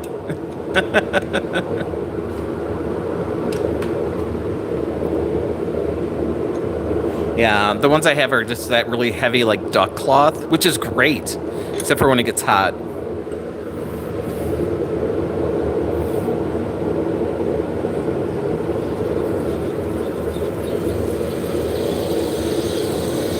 Oh, I understand that, but, you know, when it's like 90 degrees, you don't really want to wear that. Yep, I've been doing this full time this is my 11th year.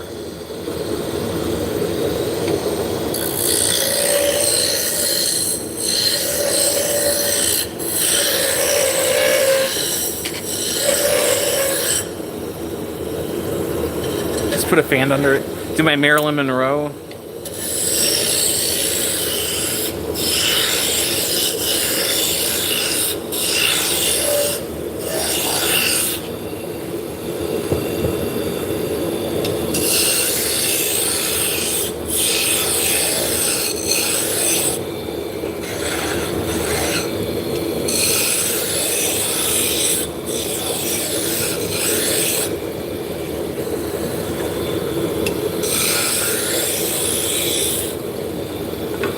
Or an ice pack. Some frozen peas.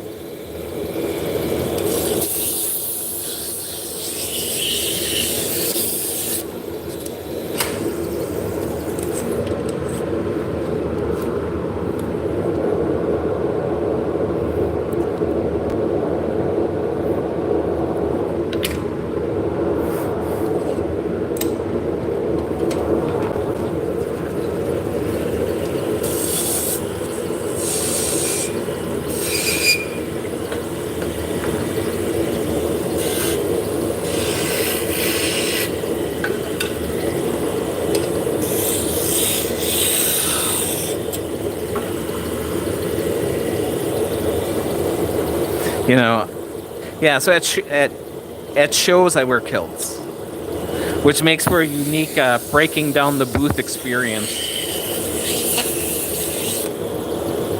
It's a very careful tear down procedure.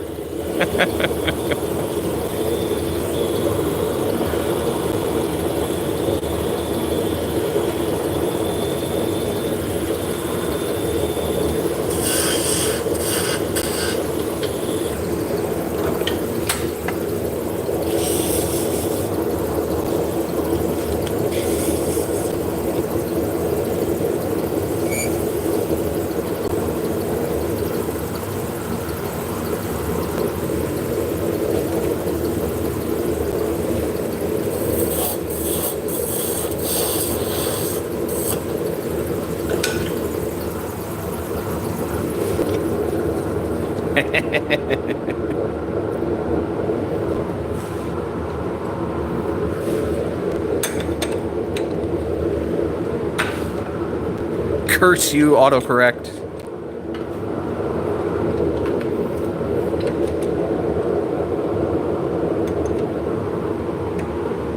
Hey, how's it going, Kay? Welcome in.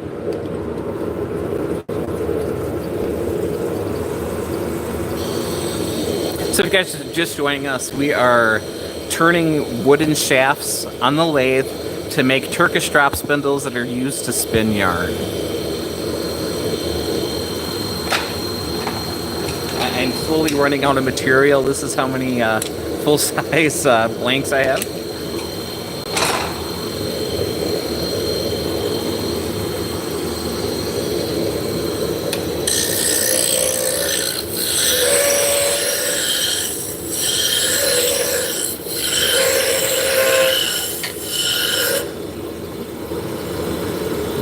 Oh, it's Snyder Spindles. SNYDER.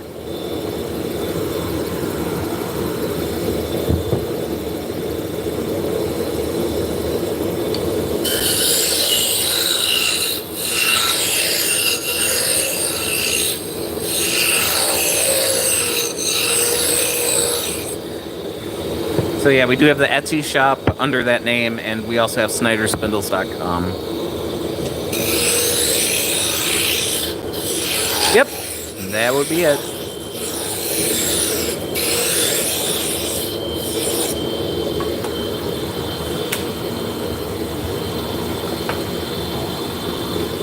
Let's see, pull up Etsy.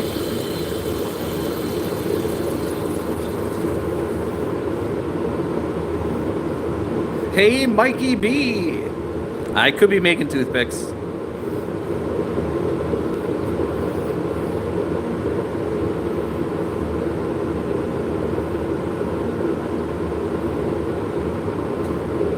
For hippopotamuses.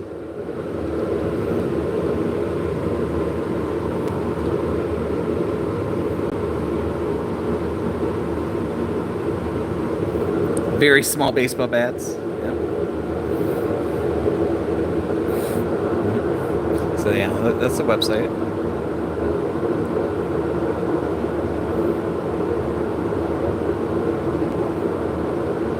Yeah, so this is Etsy. So you can see I've had 25,510 sales.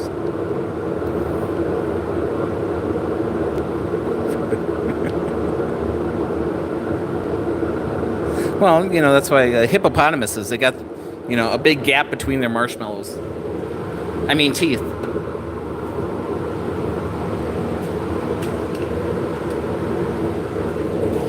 What is this, a toothpick for ants? Alright.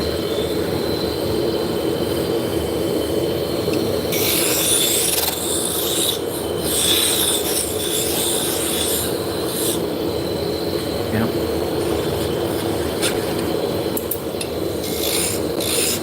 So I was making some very small ones a while back. So I was making this size, and I'm not going to mention what the person suggested you could do with this.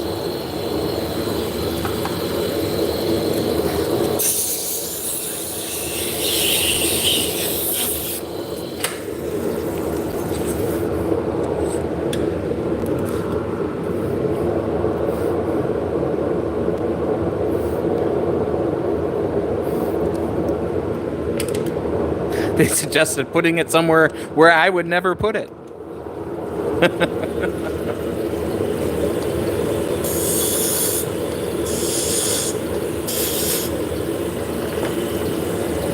You could use it for cocktail olives? Absolutely.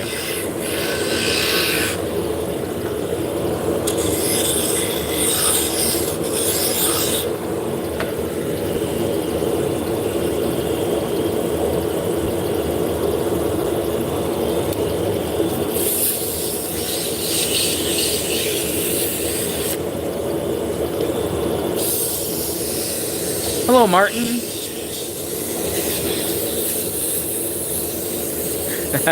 Actually, it would be on the other side, but yeah.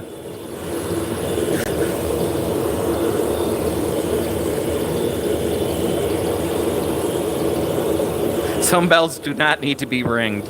We'll put it that way. We are making Turkish drop spindles for spinning yarn.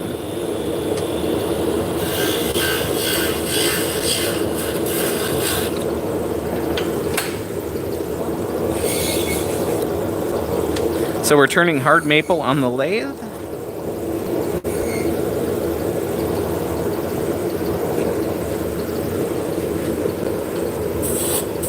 So right now the lathe is spinning at 3,629 RPMs. So we're going to cut this off. So it's going to go from 3,600 RPMs to 0 in about a second. Less than a second.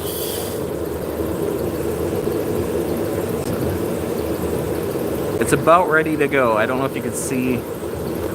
Here we go.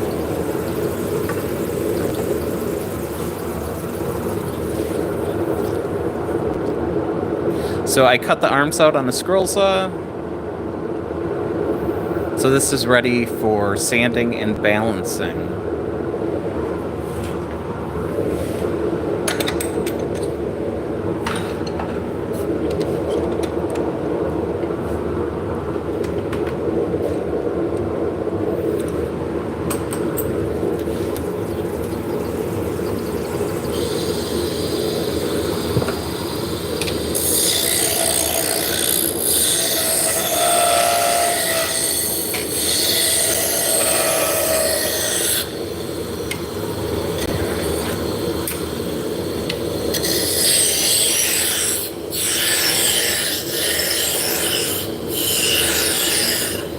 Oh, Axel, hi. Sorry, I missed you there.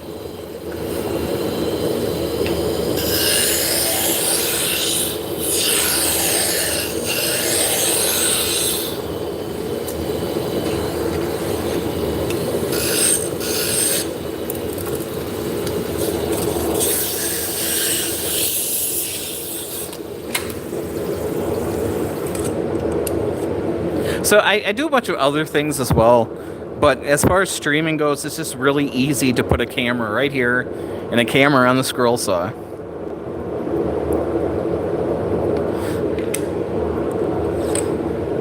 You know, if I'm walking around on the bandsaw or the table saw, you know, or laser engraving or whatever, it's kind of hard to keep everything in frame.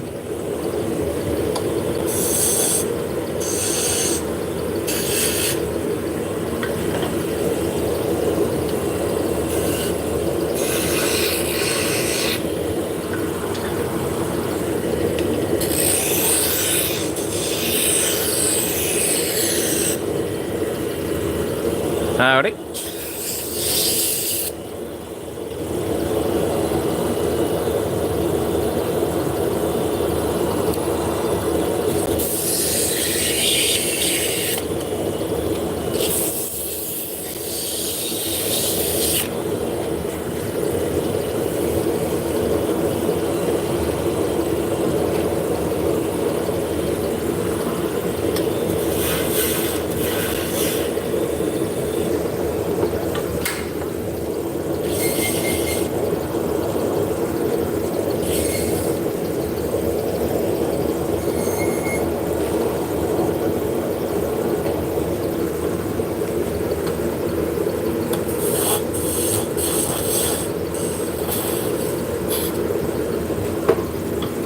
Have I made spinning wheels? Like turning the spokes and fitting them in the wooden ring and tension and balance, etc. Or just repairs? Mainly just repairs. I did more of the prototype wheels. I made more of a solid wheel and did cutouts. Just because I am not a wheelwright by any means.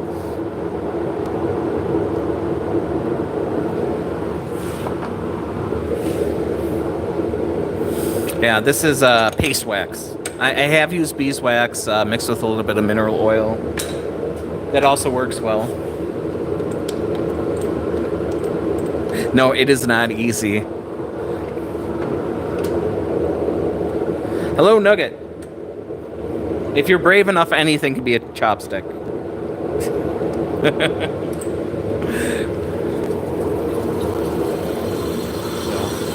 We're making Turkish drop spindles for spinning yarn. So that's the yarn that I've spun on this one. Oh yeah, definitely.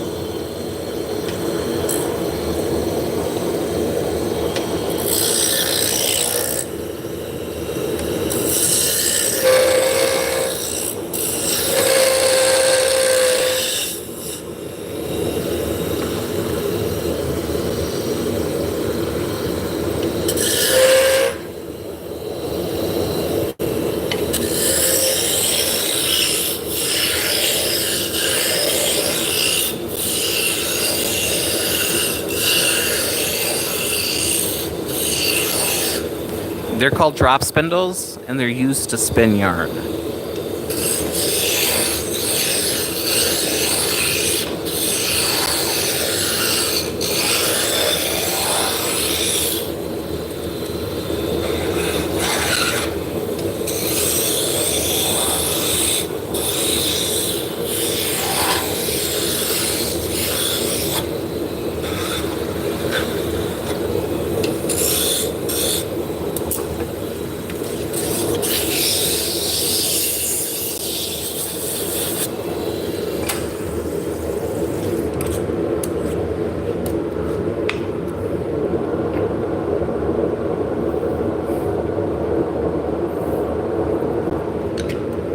Yeah, in order to really justify making spinning wheels, I would almost have to get a, not a huge CNC machine, but I have to get a fairly large CNC machine.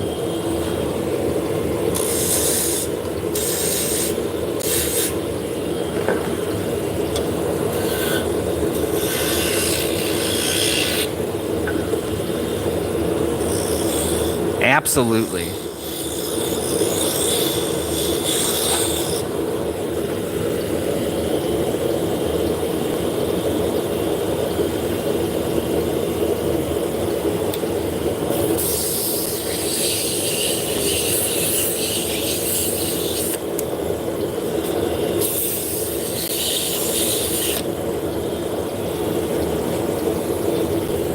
They're versatile. They're either a chopstick or a magic wand. Thing of beauty.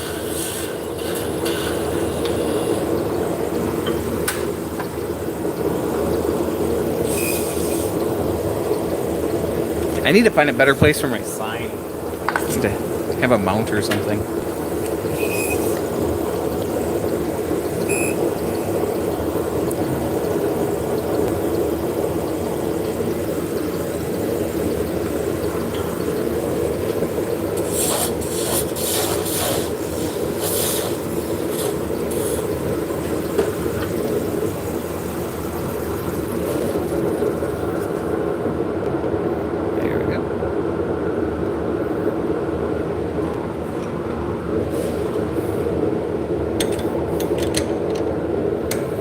You know, it pays the bills. That's the important part.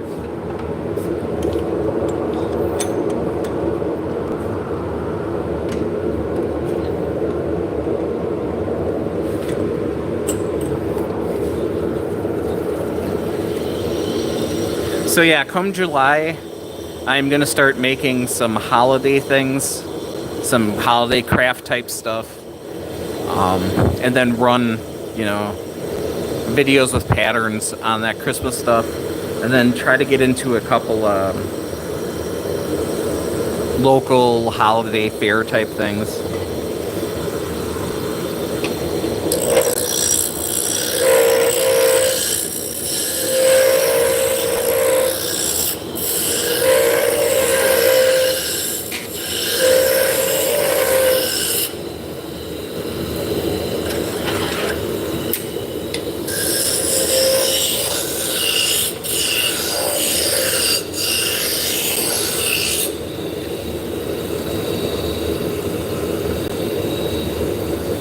Yeah, there could be some ornaments, like some bigger lathe turned Christmas trees, and some scroll saw cutouts where it looks like half a Christmas tree and then there's like a moon shape and a hook. So if you got a special ornament, you could hang it on there.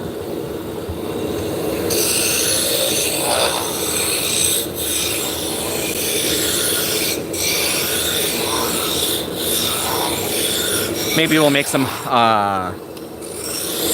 Halloween stuff as well, as long as it's not too spooky. This is called a wood lathe.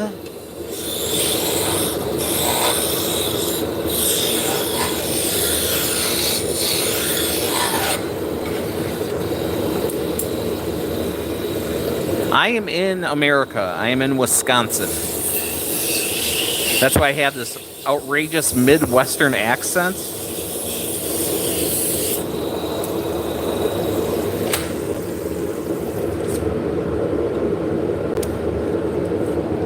Hey, how's it going?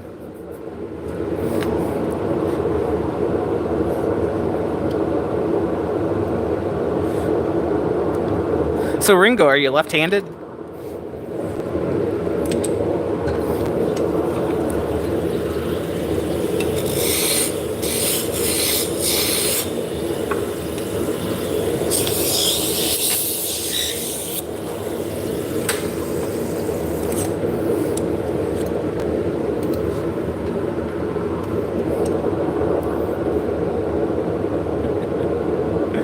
Hey, Sheriff, how's it going?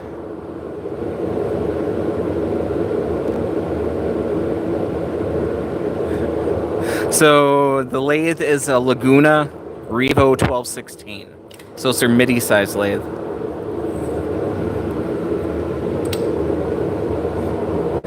Or Minnesota. I went to college in the Upper Peninsula of Michigan, so the Upper accent is pretty big up there, eh? So we're making drop spindles for spinning yarn.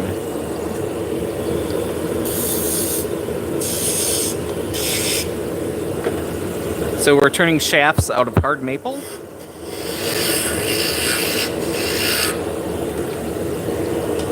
Yeah, pretty much half Canadian.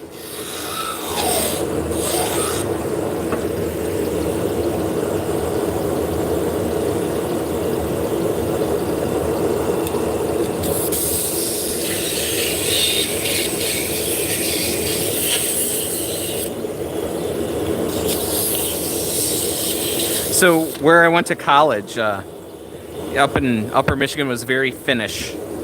So you also had a Finnish accent on there to boot.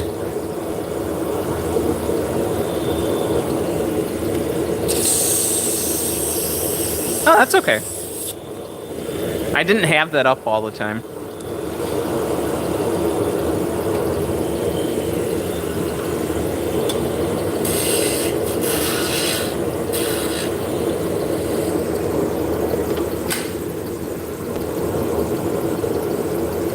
You're from New Zealand, awesome. Home of Ashford and Maja Craft. And Peter Jackson.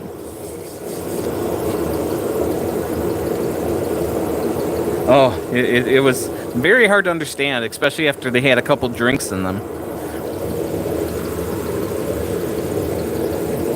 I'm in America.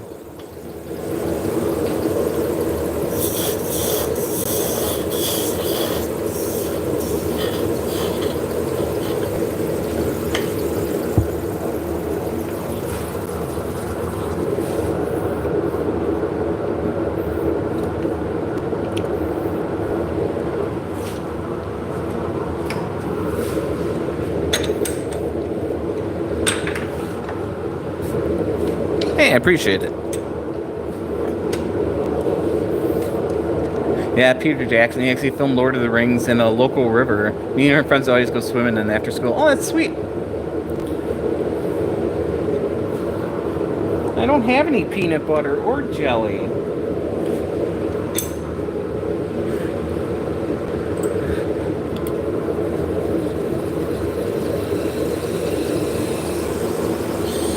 Well, I'm sure you can afford them.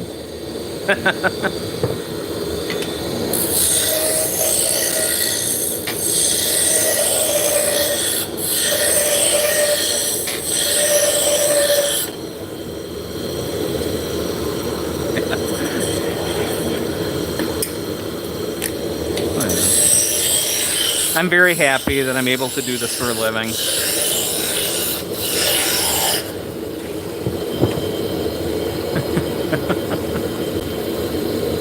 Well, you're probably the only one who likes American people these days.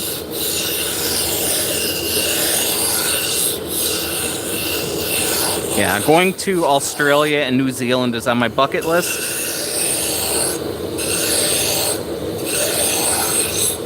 It's funny because every time I talk to somebody who's been to both, they're like, oh yeah, go to New Zealand. It's way prettier.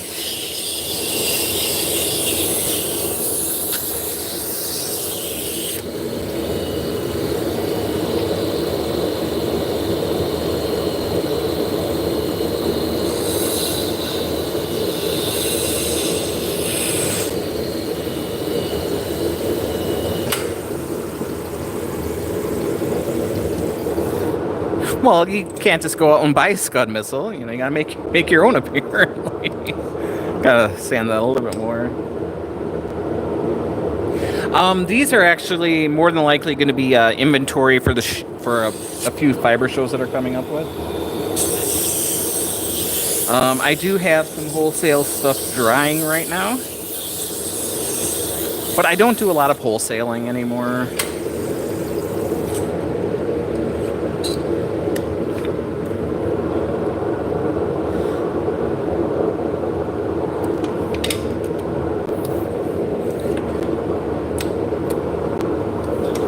I kept probably about a dozen people who I started out wholesaling with when I first started, and I'm just not taking anybody new. It's hard to, you know, if I can sell them myself and get 100% of the money, it's sure hard to, you know, sell them to somebody else for a lot less than that.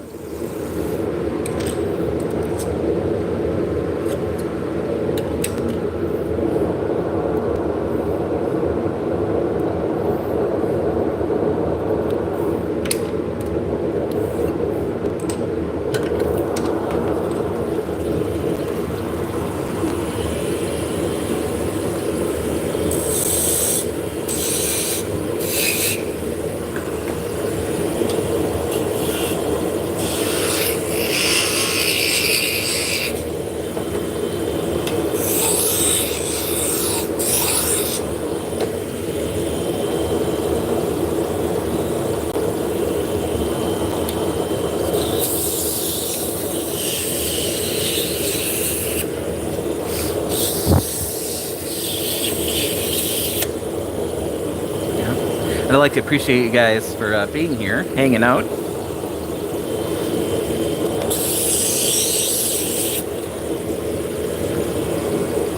You know, if it was 20 years ago, you'd almost have to wholesale in order to live.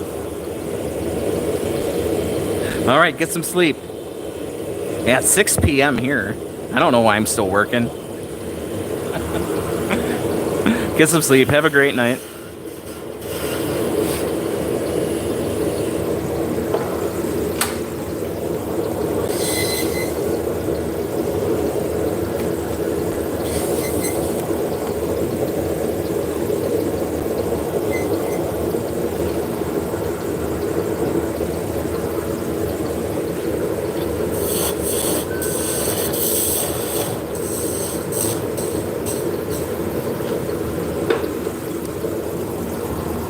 I think tomorrow we have packaging, and I think I'm going to be live streaming from the Snyder Spindles account.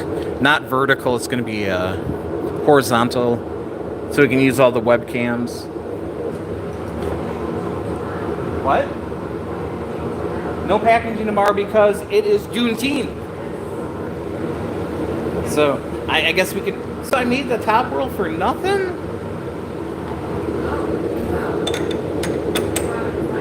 Right. All right. Hey, honey. Are you going to be here a while? Do you want to make a pizza? If that's okay. Otherwise, I can throw it in. I'm just scared I'm going to burn it.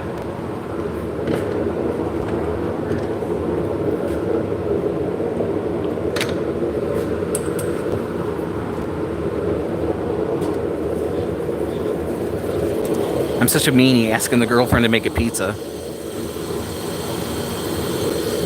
I would like to say that I made breakfast and lunch today.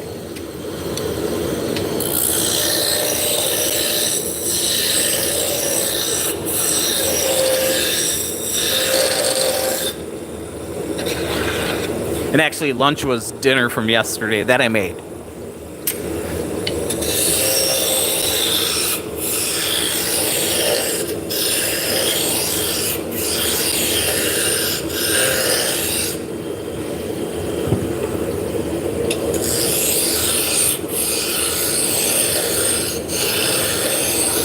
Yep, so this morning I made cream chip beef.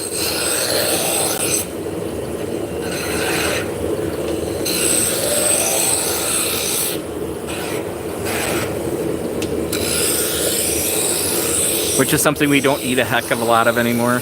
Usually about once a month. And then last night I made a crispy tofu stir fry.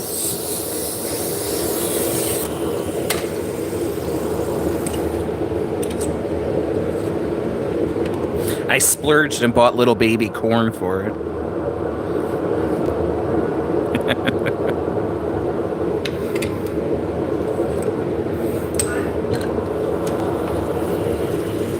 Ooh, and water chestnuts. It was good.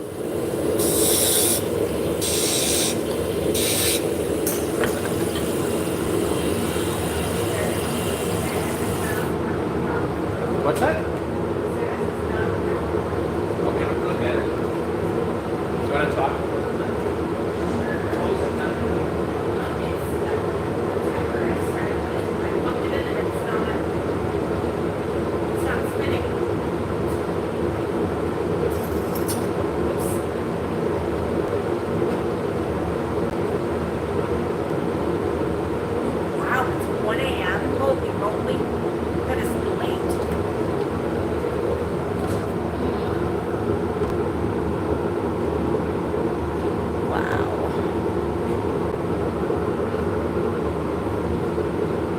How's everybody doing? I know you guys just talked to me. Did you get it? No? Yeah. We have a pizzazz, pizza pizzazz in the front room. And it's being weird. No, I don't know. I turn the timer on. Normally it spins when I plug it in. Plugged it in. There's power. I don't know. I think I broke it. Like, great.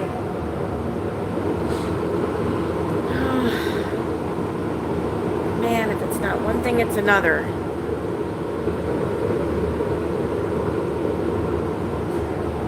Wow. He's got to be getting close to not having any more shaft material. So he, you know, we normally get our shafts in this material in dowels, and we used to, I should say not we, he used to cut the stock, the square stock. So it's a little easier when it's round, and he doesn't have to worry about cutting all the stuff. What did I do? Is that what I did? Was it off? That's why. Well, no, I took it off and put it back together, but I had to hit the reset button, so. Oh. Huh. Okay, so we're good? Awesome. Okay, good. I didn't know it had a reset button. It's hard to look. Any kids? Good. I'm glad it's working. Well, I'm glad you didn't bring my kids pizzazz. I've already had it for 20 years. Remember when we used to make pizzas in the living room with that? In the summertime, because the air conditioner was in the living room? Ah, the good old days.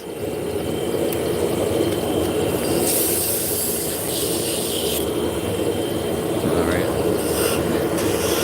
So welcome in. If you're new to the stream, my name is Scott. I'm a woodworker. I'm a professional spindle maker. That's what we're doing here. So we're just kind of kicking back, relaxing on the lathe, just hanging out. If you guys have any questions, I can see the chat.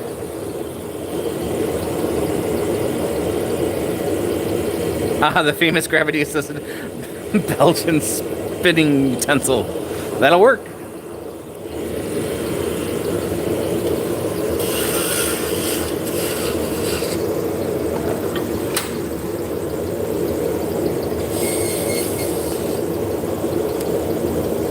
You have to respect gravity because it's a law.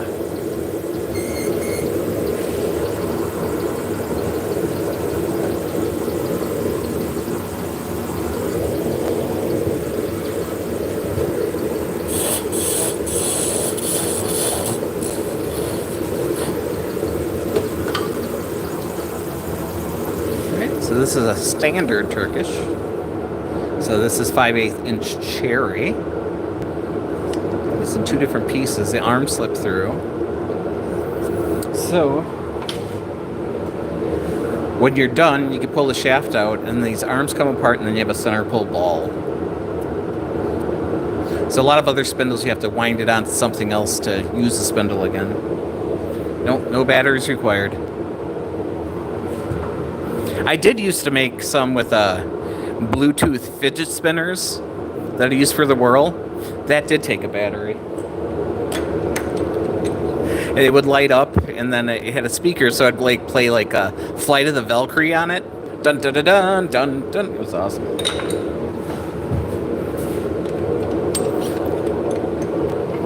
But for some reason, Bluetooth-enabled fidget spinners, are hard to get these days.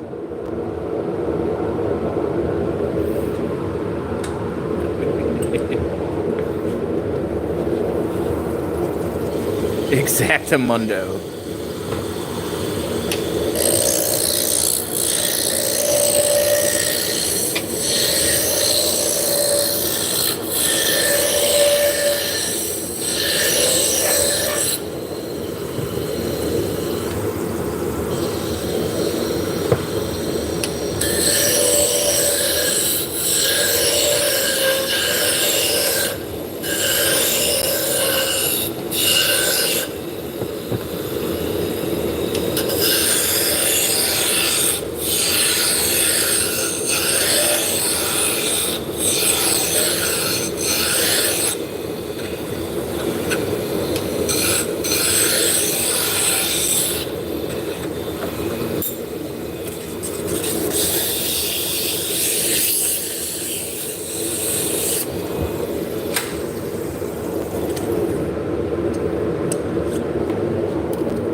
And remember, an object in motion tends to stay in motion unless acted upon by another force.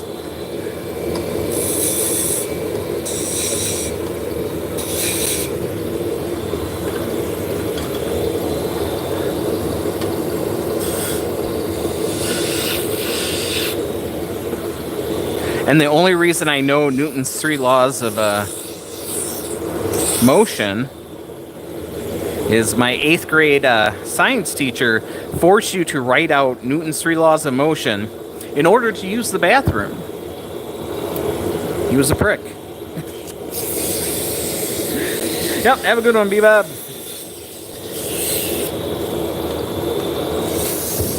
But unless he's like 103 years old, he's probably dead by now, so I win.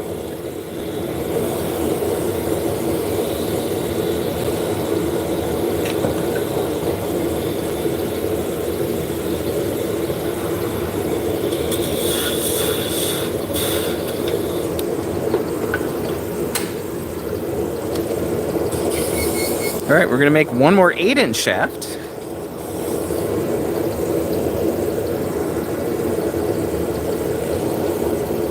And then I think we're going to set up and make a few 6-inch shafts. And then I'm going to live stream until the pizza is done. Then I'm going to go eat and go home.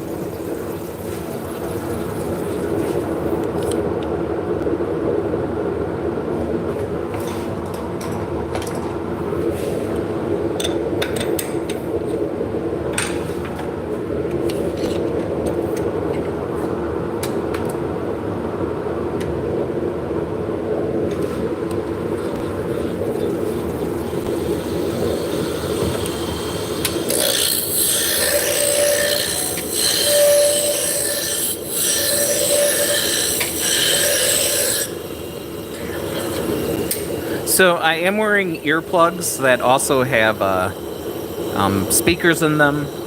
So I am listening to music. I can't share music with you guys, otherwise my stream would be shut off and demonetized.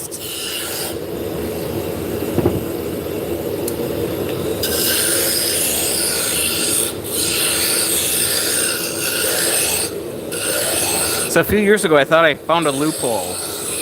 I opened up GarageBands on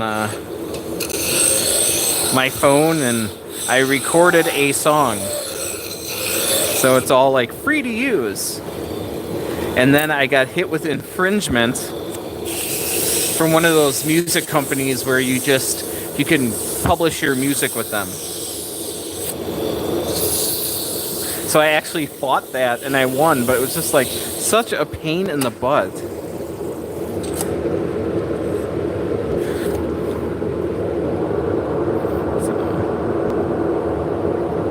It's just not worth it.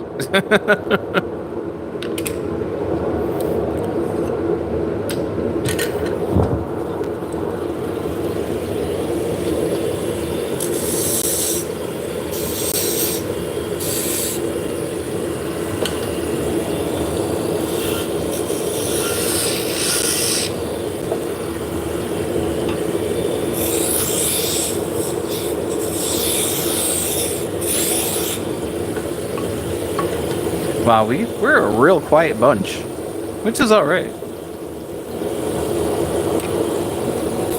Oh, did I mention I had like 3 cups of coffee?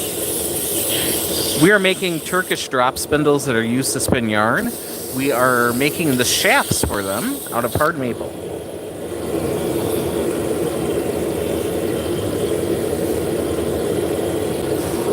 Thanks, I appreciate it. Well, I've been making these for a long, long time.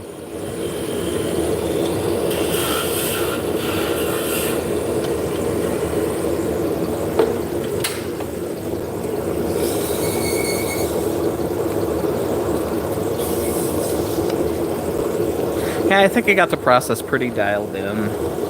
I mean, occasionally I'll change things up a little bit, but...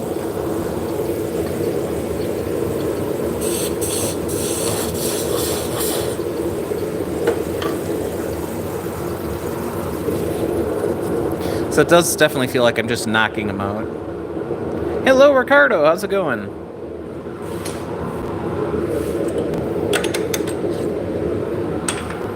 All right, so we're going to start making some 6-inch shafts. So I'm going to swap out my tool rest.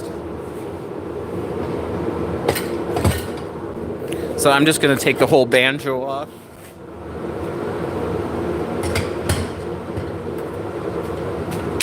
And then I have a secondary banjo.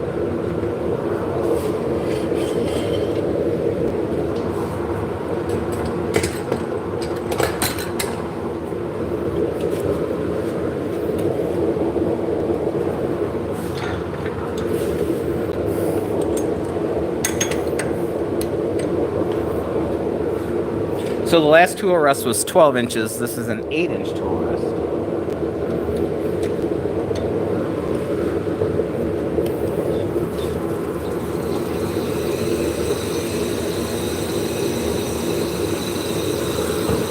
And this is square stock. So I bought a big board and I cut it down into this material right here.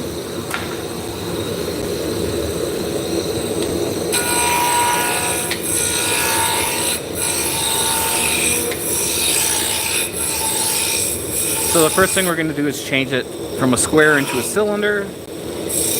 I do have a specific diameter I need on the bottom. So we're working down to that.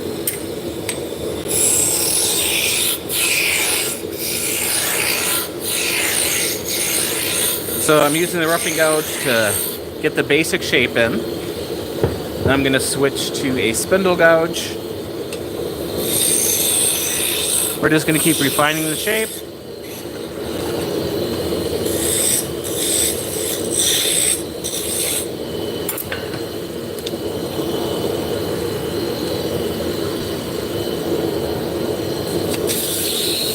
Sand.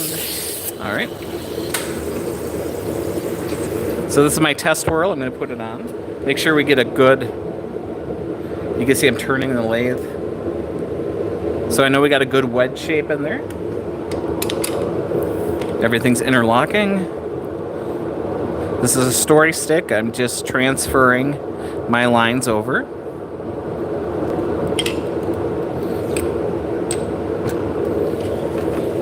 So on the bottom, I'm going to put 2 beads. So I'm going to use this beading tool.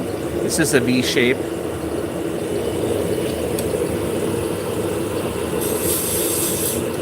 So I set it in and I give it a little wiggle.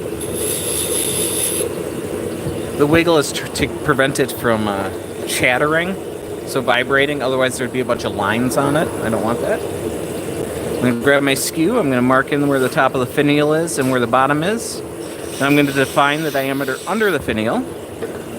Come back with my spindle gouge and taper.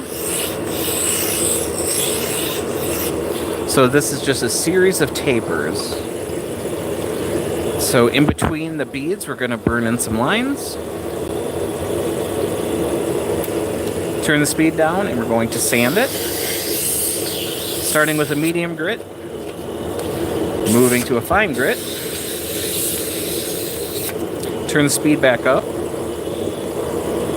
Grab some wood chips. We're going to hold them against the wood here. So we are burnishing, which is like a friction polish. Makes them nice and smooth. Then we're going to apply some paste wax. So we got everything done we can between centers. So I'm clamped in on that side. This side, the live center has a pin. And since it's the live center, there's a bearing, so it's spinning. So I'm going to take my skew and form the finial and cut it off. Right now we're running at 3,629 ripums. You can see it looks like it's standing still. So you know we're nice and straight. Going through the sanding and burnishing and wax. Alright, now I'm going to cut it off on the bottom to a point.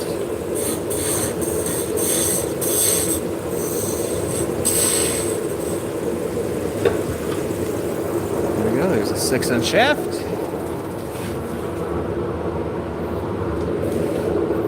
Hello! Is it Pravin? I'm no good at that. I'm better at making shafts than I am pronouncing usernames.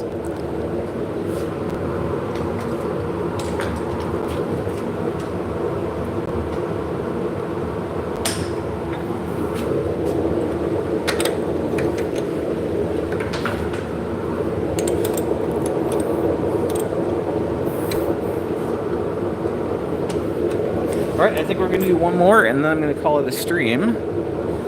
I'm smelling pizza.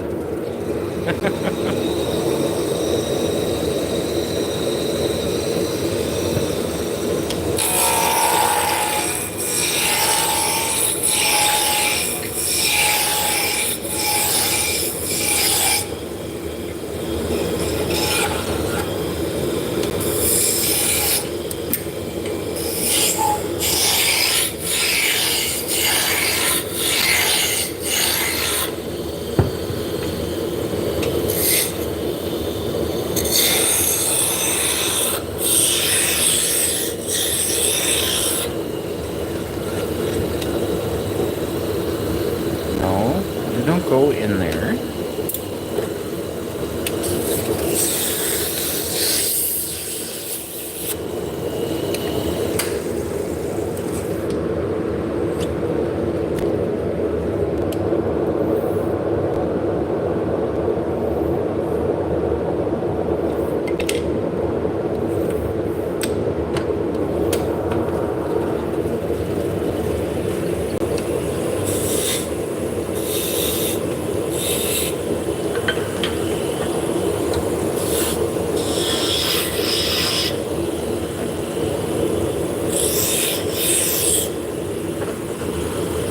So yeah, I'd like to thank you guys for hanging out with me. I think we had a nice conversation today. I didn't have to ban anybody, so that's a good sign. For the most part, we've behaved ourselves.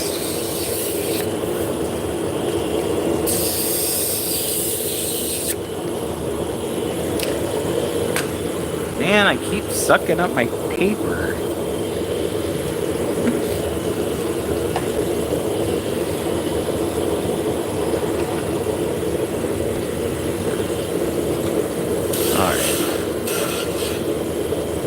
Hey Connie, how's it going? Unfortunately, we're at the very tail end of the stream.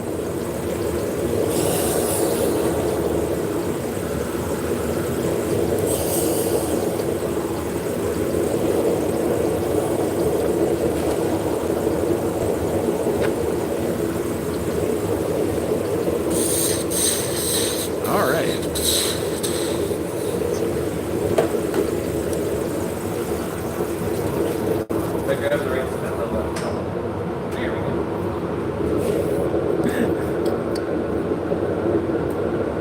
you go. All ready for sanding and finishing, balancing, all that fun stuff. All right, guys. Well, I am done. I'll walk over and off the dust extractor.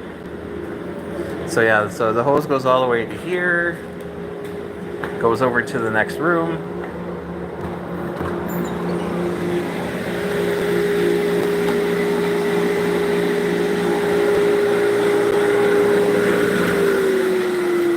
There. And that's getting full. All right.